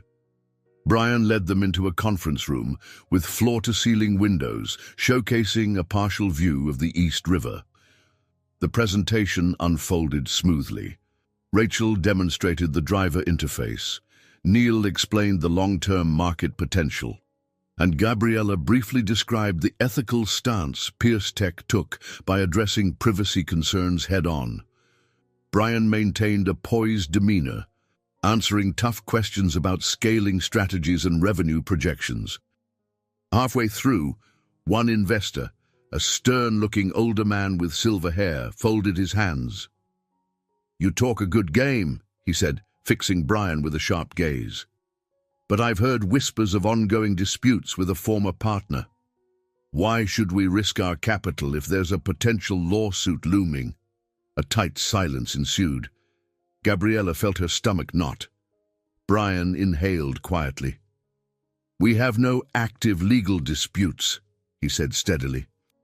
"A disgruntled ex-supplier made false claims after leaving the project a year ago, but our internal documentation proves they had no ownership of the tech." The man arched an eyebrow. "How can we be sure no skeletons will appear if we run deeper due diligence?" Rachel pulled out a file, sliding it across the table. "These are the relevant contracts and departure agreements. You're free to review them." "We believe transparency is our strongest defense." Gabriella observed the man's skeptical expression gradually soften. He thumbed through a few pages, then placed the file back down. "All right," he said curtly. "I'll need my legal team to examine this further, but I appreciate the candor." A younger investor, a woman with a bright smile, chimed in. "In a saturated market, how do you plan to differentiate enough to beat the big competitors?"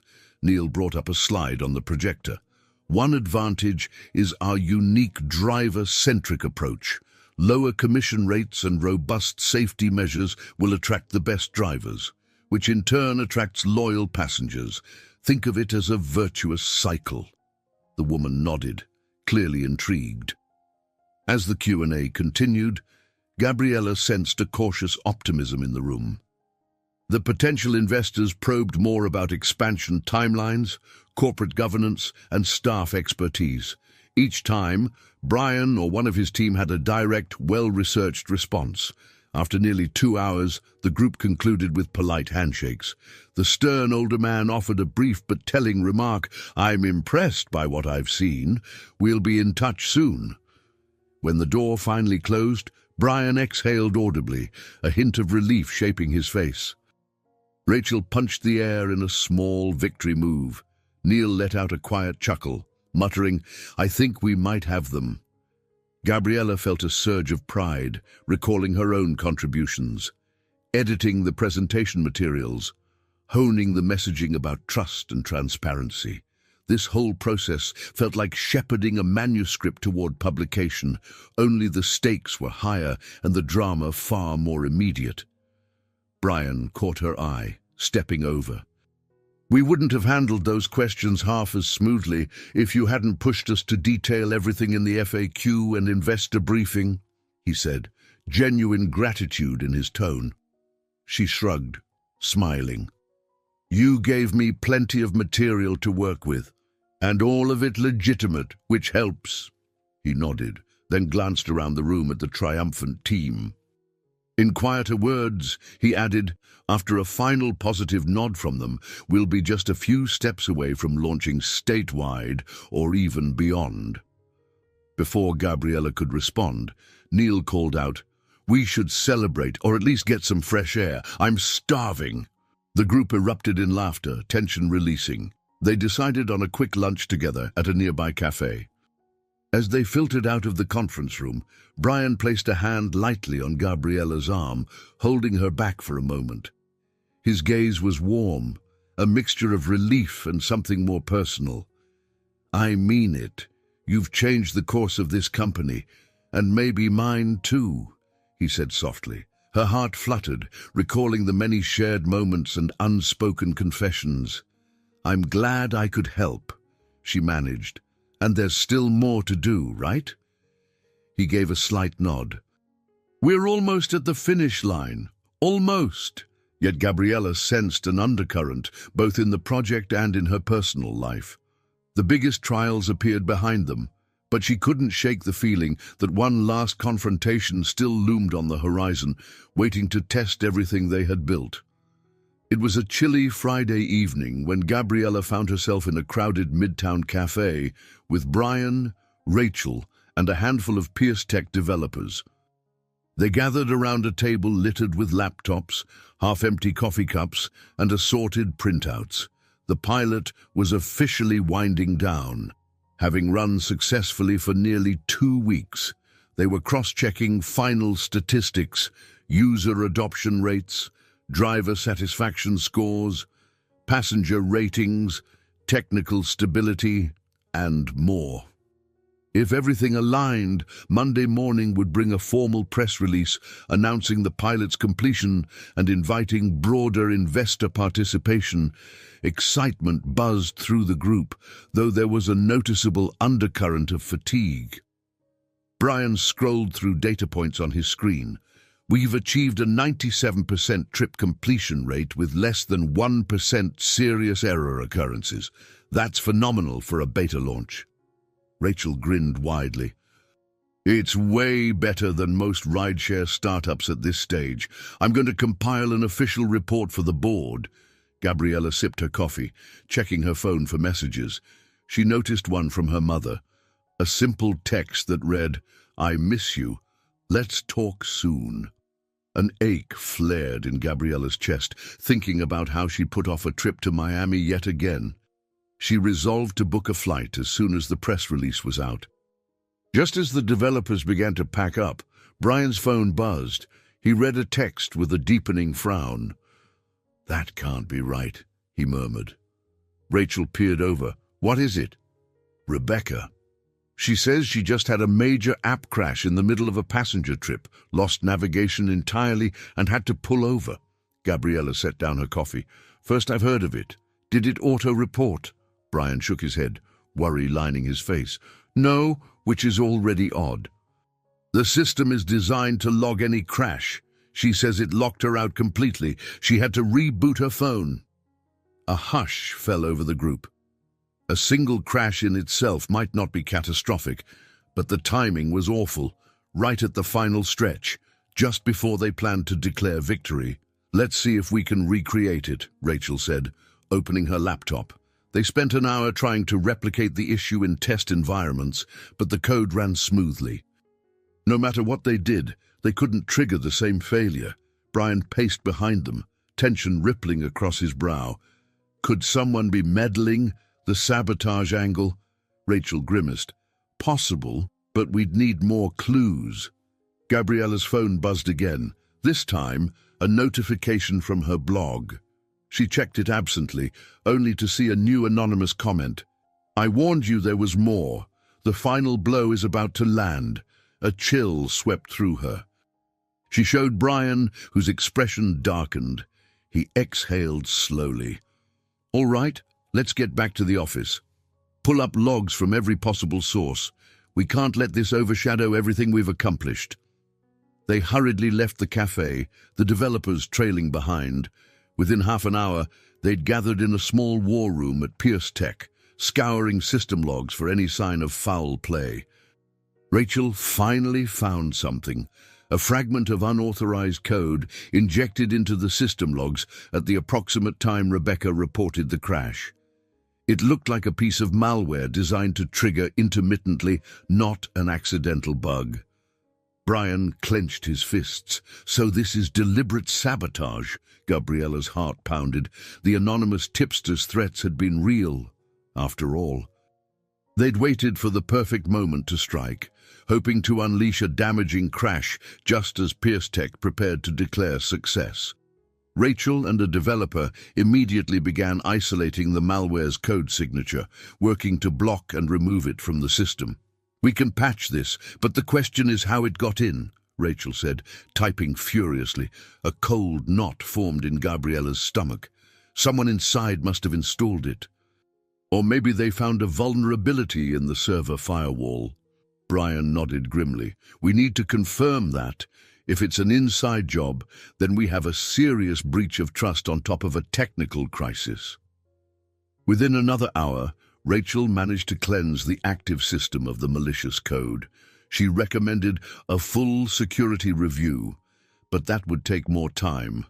Brian, however, wanted immediate answers. He contacted the head of IT to run an internal audit, focusing on employee access logs.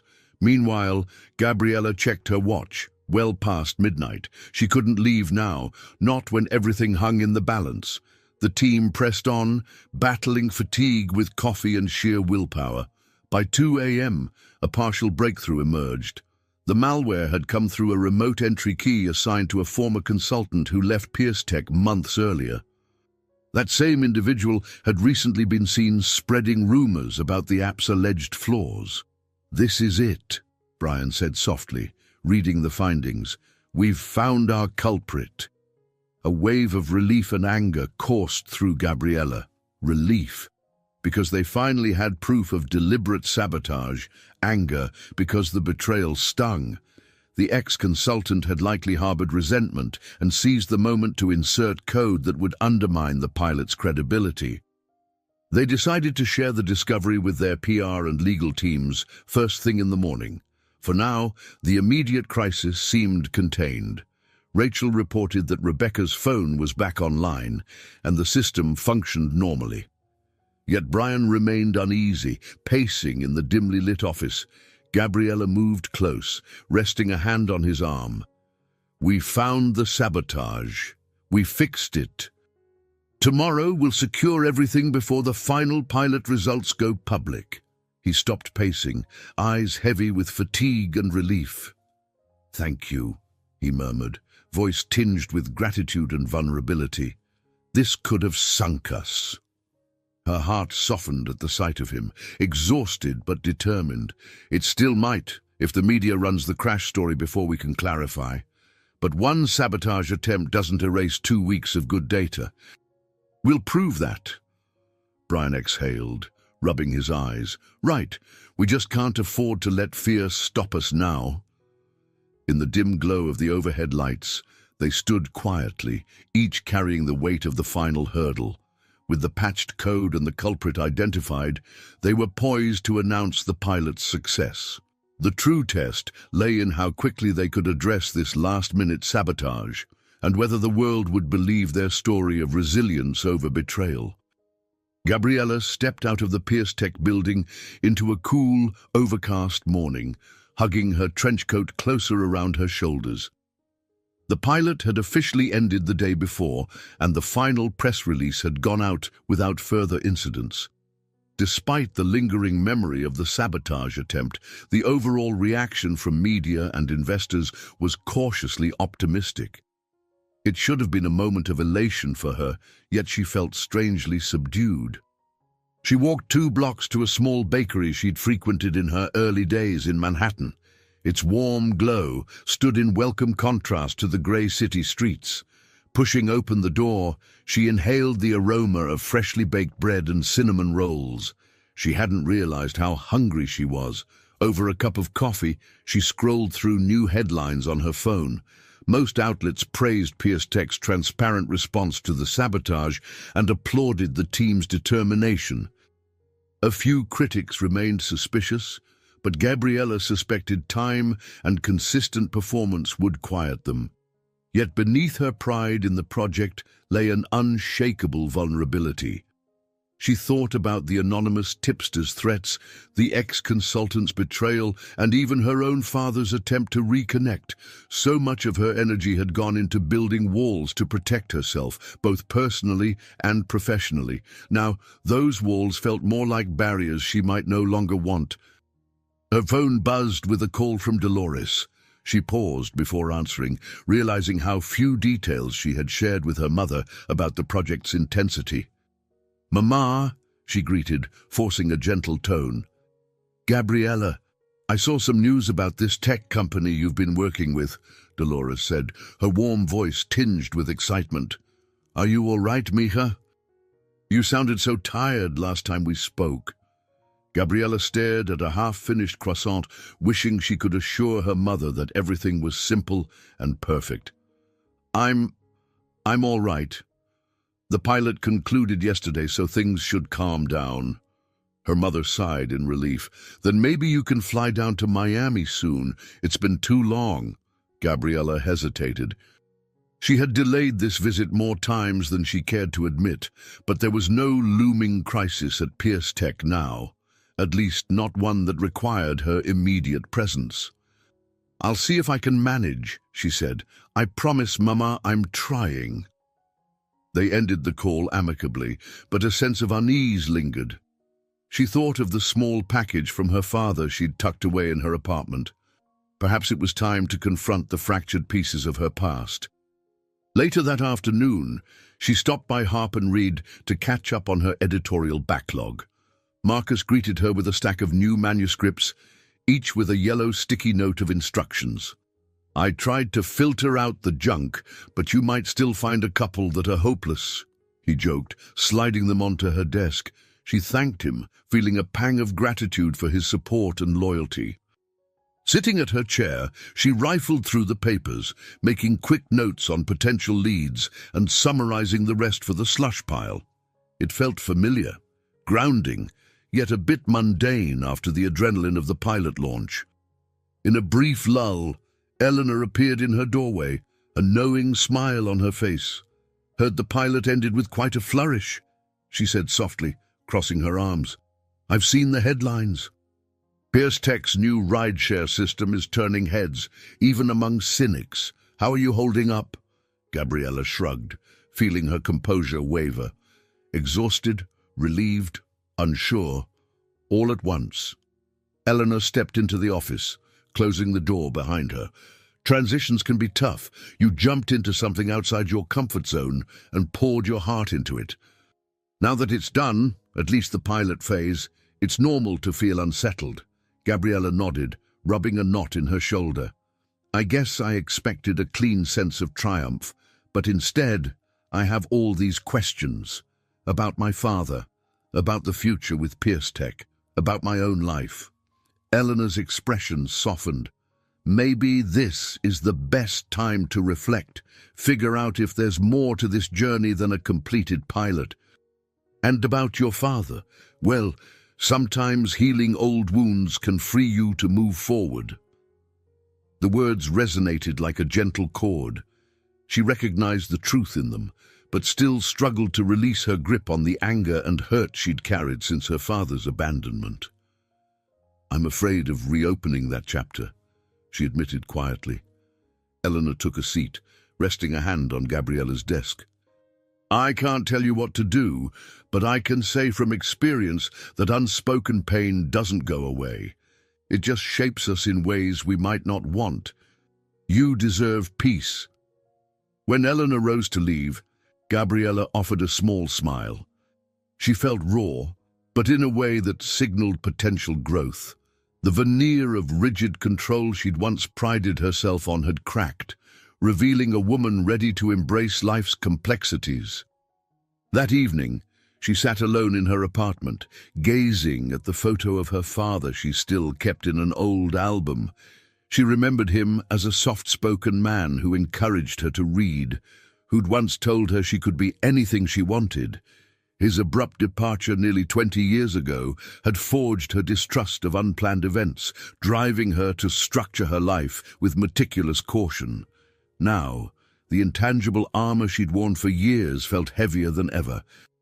Outside, the city lights flickered across her window, and she wondered how far she had truly come from the girl who was hurt so long ago. She knew there were new roads ahead. Perhaps the biggest test wasn't the sabotage or the pilot. It was her willingness to live more openly, to risk her heart and her peace of mind for the chance at genuine connection. 2 weeks passed swiftly, filled with a mix of editorial duties and occasional visits to Pierce Tech. Gabriella noticed that, although the pilot had concluded, she still received calls from Rachel and Neil requesting her insights for marketing or investor outreach. Every time she came by, the staff greeted her with a warmth that made her feel like part of the family. Her routine at Harper Reed continued, but something in her perspective had shifted. She took less pride in meeting every minor deadline and found herself focusing on the manuscripts that had genuine potential to inspire or inform readers. Marcus picked up on her change in demeanor, noting that she seemed more alive when discussing ideas that truly mattered to her. One morning, she opened her email to find a forwarded message from Brian. The subject line read, "Upcoming Investor Conference in Miami." Skimming the text, she discovered that Pierce Tech had been invited to present at a major tech forum happening in her hometown. While the event was primarily for established companies, The invitation signaled a growing recognition of PeersTech's impact. Gabriella's heart fluttered with surprise and excitement. She'd just told her mother she would visit soon, and now there was a professional reason to go. She quickly replied to Brian, congratulating him and mentioning she'd be in Miami around the same dates. His response came almost immediately. It'd mean a lot if you joined us for part of the conference. The local perspective could be invaluable. Plus, I'd love your support. She smiled at the screen, feeling a mixture of anticipation and anxiety. Memories of her childhood neighborhood, the laughter with her mother, and the tension surrounding her father all came rushing back. Part of her yearned to show Brian the places that shaped her, but another part dreaded confronting the remnants of a past she'd tried to leave behind. A week later, Gabriella boarded a flight for Miami. The city welcomed her with a blanket of humid warmth, the sky a vivid blue dotted with puffy clouds. Dolores met her at the airport, arms outstretched. They embraced tightly, and Gabriella felt the sting of tears behind her eyes. It had been too long since she allowed herself a moment of familial comfort. They spent the first evening catching up over a home-cooked meal of arroz con pollo. Dolores fussed over Gabriella as if she were still a teenager, insisting she looked thinner and needed to relax. Gabriella let herself sink into the routine of setting the table with her mother and listening to the nostalgic sound of Spanish music playing in the background. Later, while drying dishes together, Dolores gently mentioned Gabriella's father. "He's been trying to reach you, you know. He wrote me, asked for your number. I haven't given it to him yet because I wanted to be sure you were okay with that." Gabriella paused, a plate in hand. A tangle of conflicted emotions tightened in her chest. She recalled Eleanor's words about unspoken pain and the chance to find peace. "Thanks for waiting," she murmured. I'm not sure I'm ready, but maybe..." Dolores touched her hand gently. "Take your time. Just remember that carrying anger can be heavier than offering forgiveness." The next morning, Gabriella met Brian and Rachel at the downtown convention center, where the tech forum was taking place. Palm trees framed the glass facade, and the sound of traffic mixed with the screech of seagulls overhead. Rachel wore a smart blazer in bright turquoise, matching the city's vibrant aesthetic. Brian's expression brightened when he spotted Gabriella. "Miami looks good on you," he teased lightly, gesturing to her more relaxed attire, a breezy linen blouse and beige trousers. He seemed more at ease too, perhaps enjoying the break from Manhattan's chilly spring. They set up the PeersTech booth amid rows of glossy corporate displays. The event buzzed with activity, large venture firms promoting new funds, entrepreneurs showing off prototypes, and tech enthusiasts circulating in excited groups.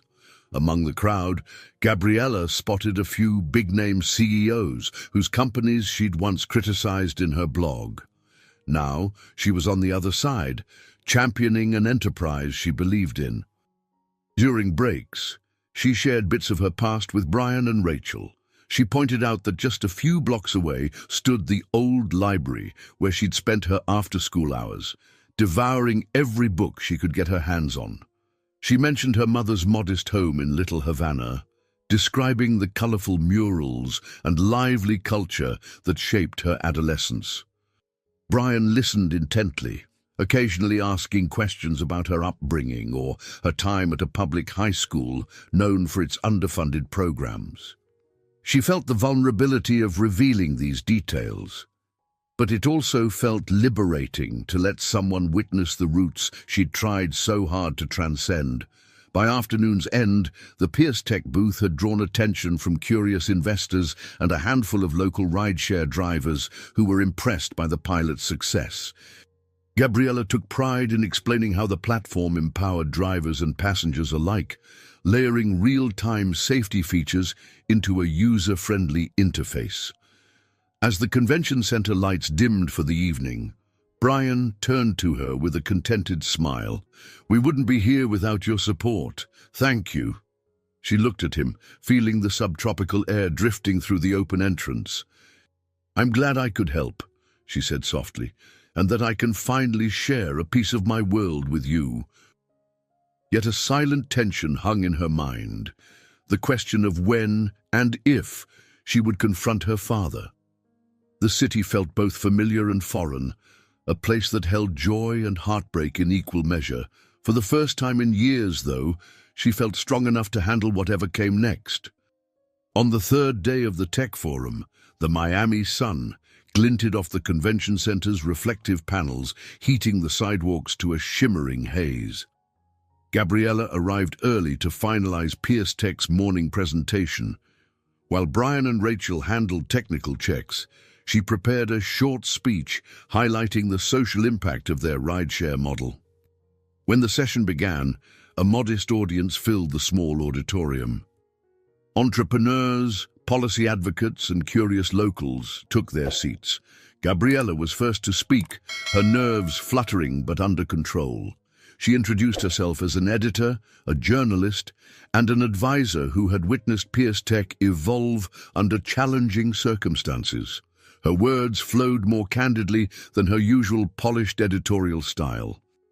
She spoke of how technology could bridge communities instead of alienating them, emphasizing the emotional ripple effect of fair wages, safer transit, and reduced congestion.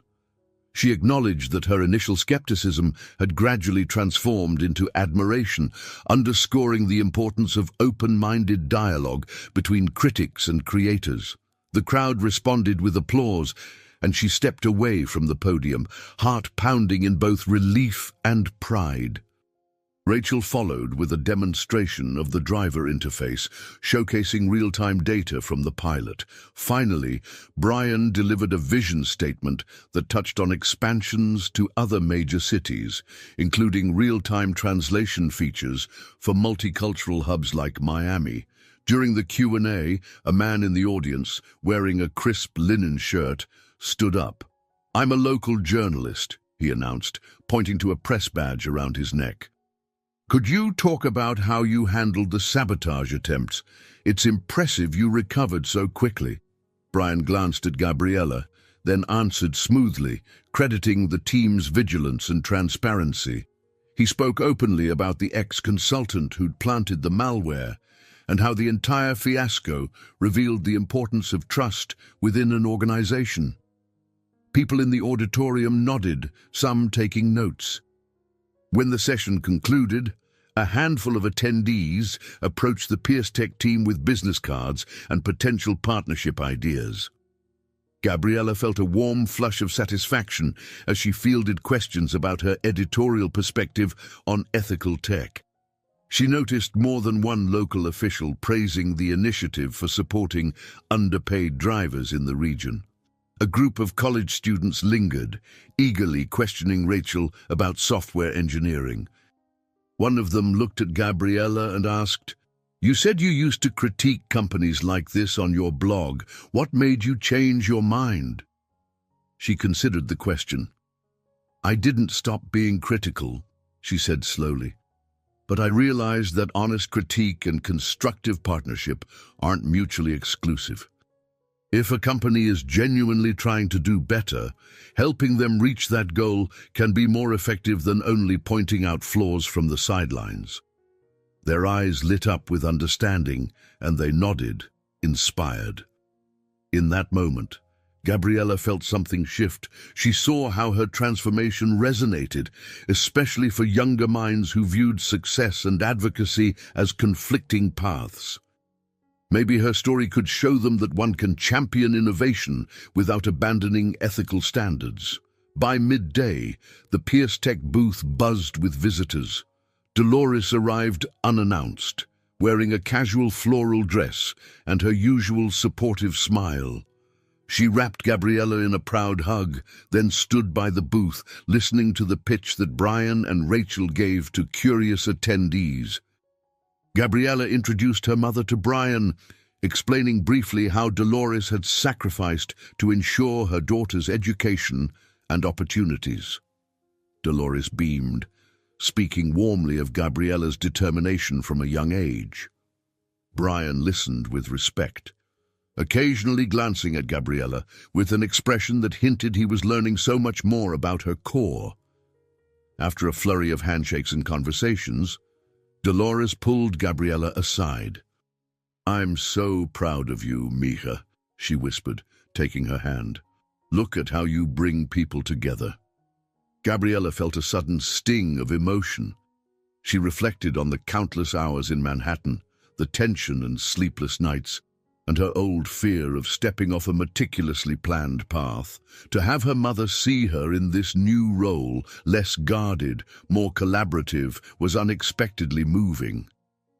A soft breeze drifted in from open windows, carrying the scent of palm trees. She realized that, although she'd come home to support Pierce Tech's expansion, she was also sharing an evolved version of herself with the city of her youth. The lessons she'd learned about trust, resilience, and hope now extended beyond just her own journey. By the late afternoon, the crowd began to thin. Gabriella gazed at the faces of people who'd listened to her story, to Brian's aspirations, to Rachel's tech marvels. She sensed an echo of her younger self in the curious eyes of those who wondered if real change was possible. Maybe, through her words and actions, she had offered an answer. On the final day of the Tech Forum, Gabriella found a spare half-hour between presentations and decided to slip away to the old neighborhood library she'd mentioned to Brian. The building stood tucked beside a community center, its sun-worn bricks a testament to years of scorching Miami summers. She stepped inside, the familiar hush of shelves and the faint smell of aged paper instantly transporting her back in time. She drifted among the rows, lightly tracing the spines of novels. Memories rushed in, how she used to read through entire weekends, determined to surpass her circumstances. The library had once been a refuge, a place that fueled her ambition. Now it felt like a place of reflection, a space where she could acknowledge how far she'd come. Her phone vibrated in her pocket. Expecting a message from Brian or Rachel about the day's final panel, she answered without looking. "Gabriella, it's your father." The voice on the other end was tentative, heartbreakingly so. Her breath caught in her throat. She wandered to a deserted corner, adrenaline spiking. How did you get this number?" She wasn't angry. She was startled by the sudden confrontation. He hesitated. "Your mother gave it to me, said if I was serious about reconnecting, I should call directly. I know I have no right to ask for your time, but I'm in Miami too. Could we talk?" Gabriella stared at the library's sunlit window. She'd prepared 1,000 imaginary speeches to unleash on him if they ever met, yet none of them felt relevant now. The old anger flared, mingled with fear and curiosity. I'm free later today," she forced out, uncertain. "We can meet at the cafe on 8th Street, by the art mural." He agreed, voice trembling with relief. After hanging up, she sank onto a bench near the children's section, her mind whirling. A glance at the time told her she'd be late to meet Brian if she didn't leave soon. With her father's voice still echoing in her head, she hurried back to the convention center. Arriving at the Pierce Tech booth, she found Brian just finishing a conversation with a potential investor. He gave her a warm smile. "Hey, I was about to text you. Everything all right?" She tried to respond casually, but the tremor in her voice betrayed her. "My father called. I'm meeting him later." Brian's expression shifted to concern. "Do you want company or moral support?" She shook her head gently. "No, I think I need to face him on my own, but thank you for offering." They spent the next few hours wrapping up the final day of the conference. Rachel closed deals on potential expansions, and Neil, who'd flown in for the grand finale, exchanged excited handshakes with prospective partners. Gabriella felt proud of how far the company had come, remembering the near collapse and sabotage attempts only weeks before, yet her thoughts drifted to the upcoming meeting, her stomach in knots. By late afternoon, she left the convention center, weaving through Miami's bustling streets until she reached the colorful mural on 8th Street depicting Cuban heritage. It was a place she used to visit for a sense of community pride. Spotting a small outdoor cafe table, she sat down, fiddling with her phone. A few minutes later, her father appeared. His hair had grayed considerably, and the lines on his face told of years that hadn't been easy. He walked up slowly, eyes filled with apprehension. "Gabriella," he murmured, almost like a plea. She let him sit, both of them quiet for a moment. She noticed how he looked at her, as if searching for the daughter he'd left behind. The heat of the late afternoon sun pressed in around them, intensifying the moment's weight. "What do you want from me?" she asked softly, not accusing, but genuinely questioning. He clasped his hands on the table. "I left because I couldn't face my own failures. I felt like I'd let you and your mother down. And once I was gone, I convinced myself I was doing you both a favor by staying away." A wave of anger sparked in her chest, but it was tempered by an unexpected sorrow. She saw a broken man who had chosen flight over confrontation. "You realize how much that hurt, don't you?" she whispered, tears threatening. He nodded, voice cracking. "I do, and I'm sorry. I know I don't deserve forgiveness, but if there's any way to at least tell you how proud I am of you, how sorry I am." She inhaled, struggling against tears. Memories she'd kept locked away rushed forth.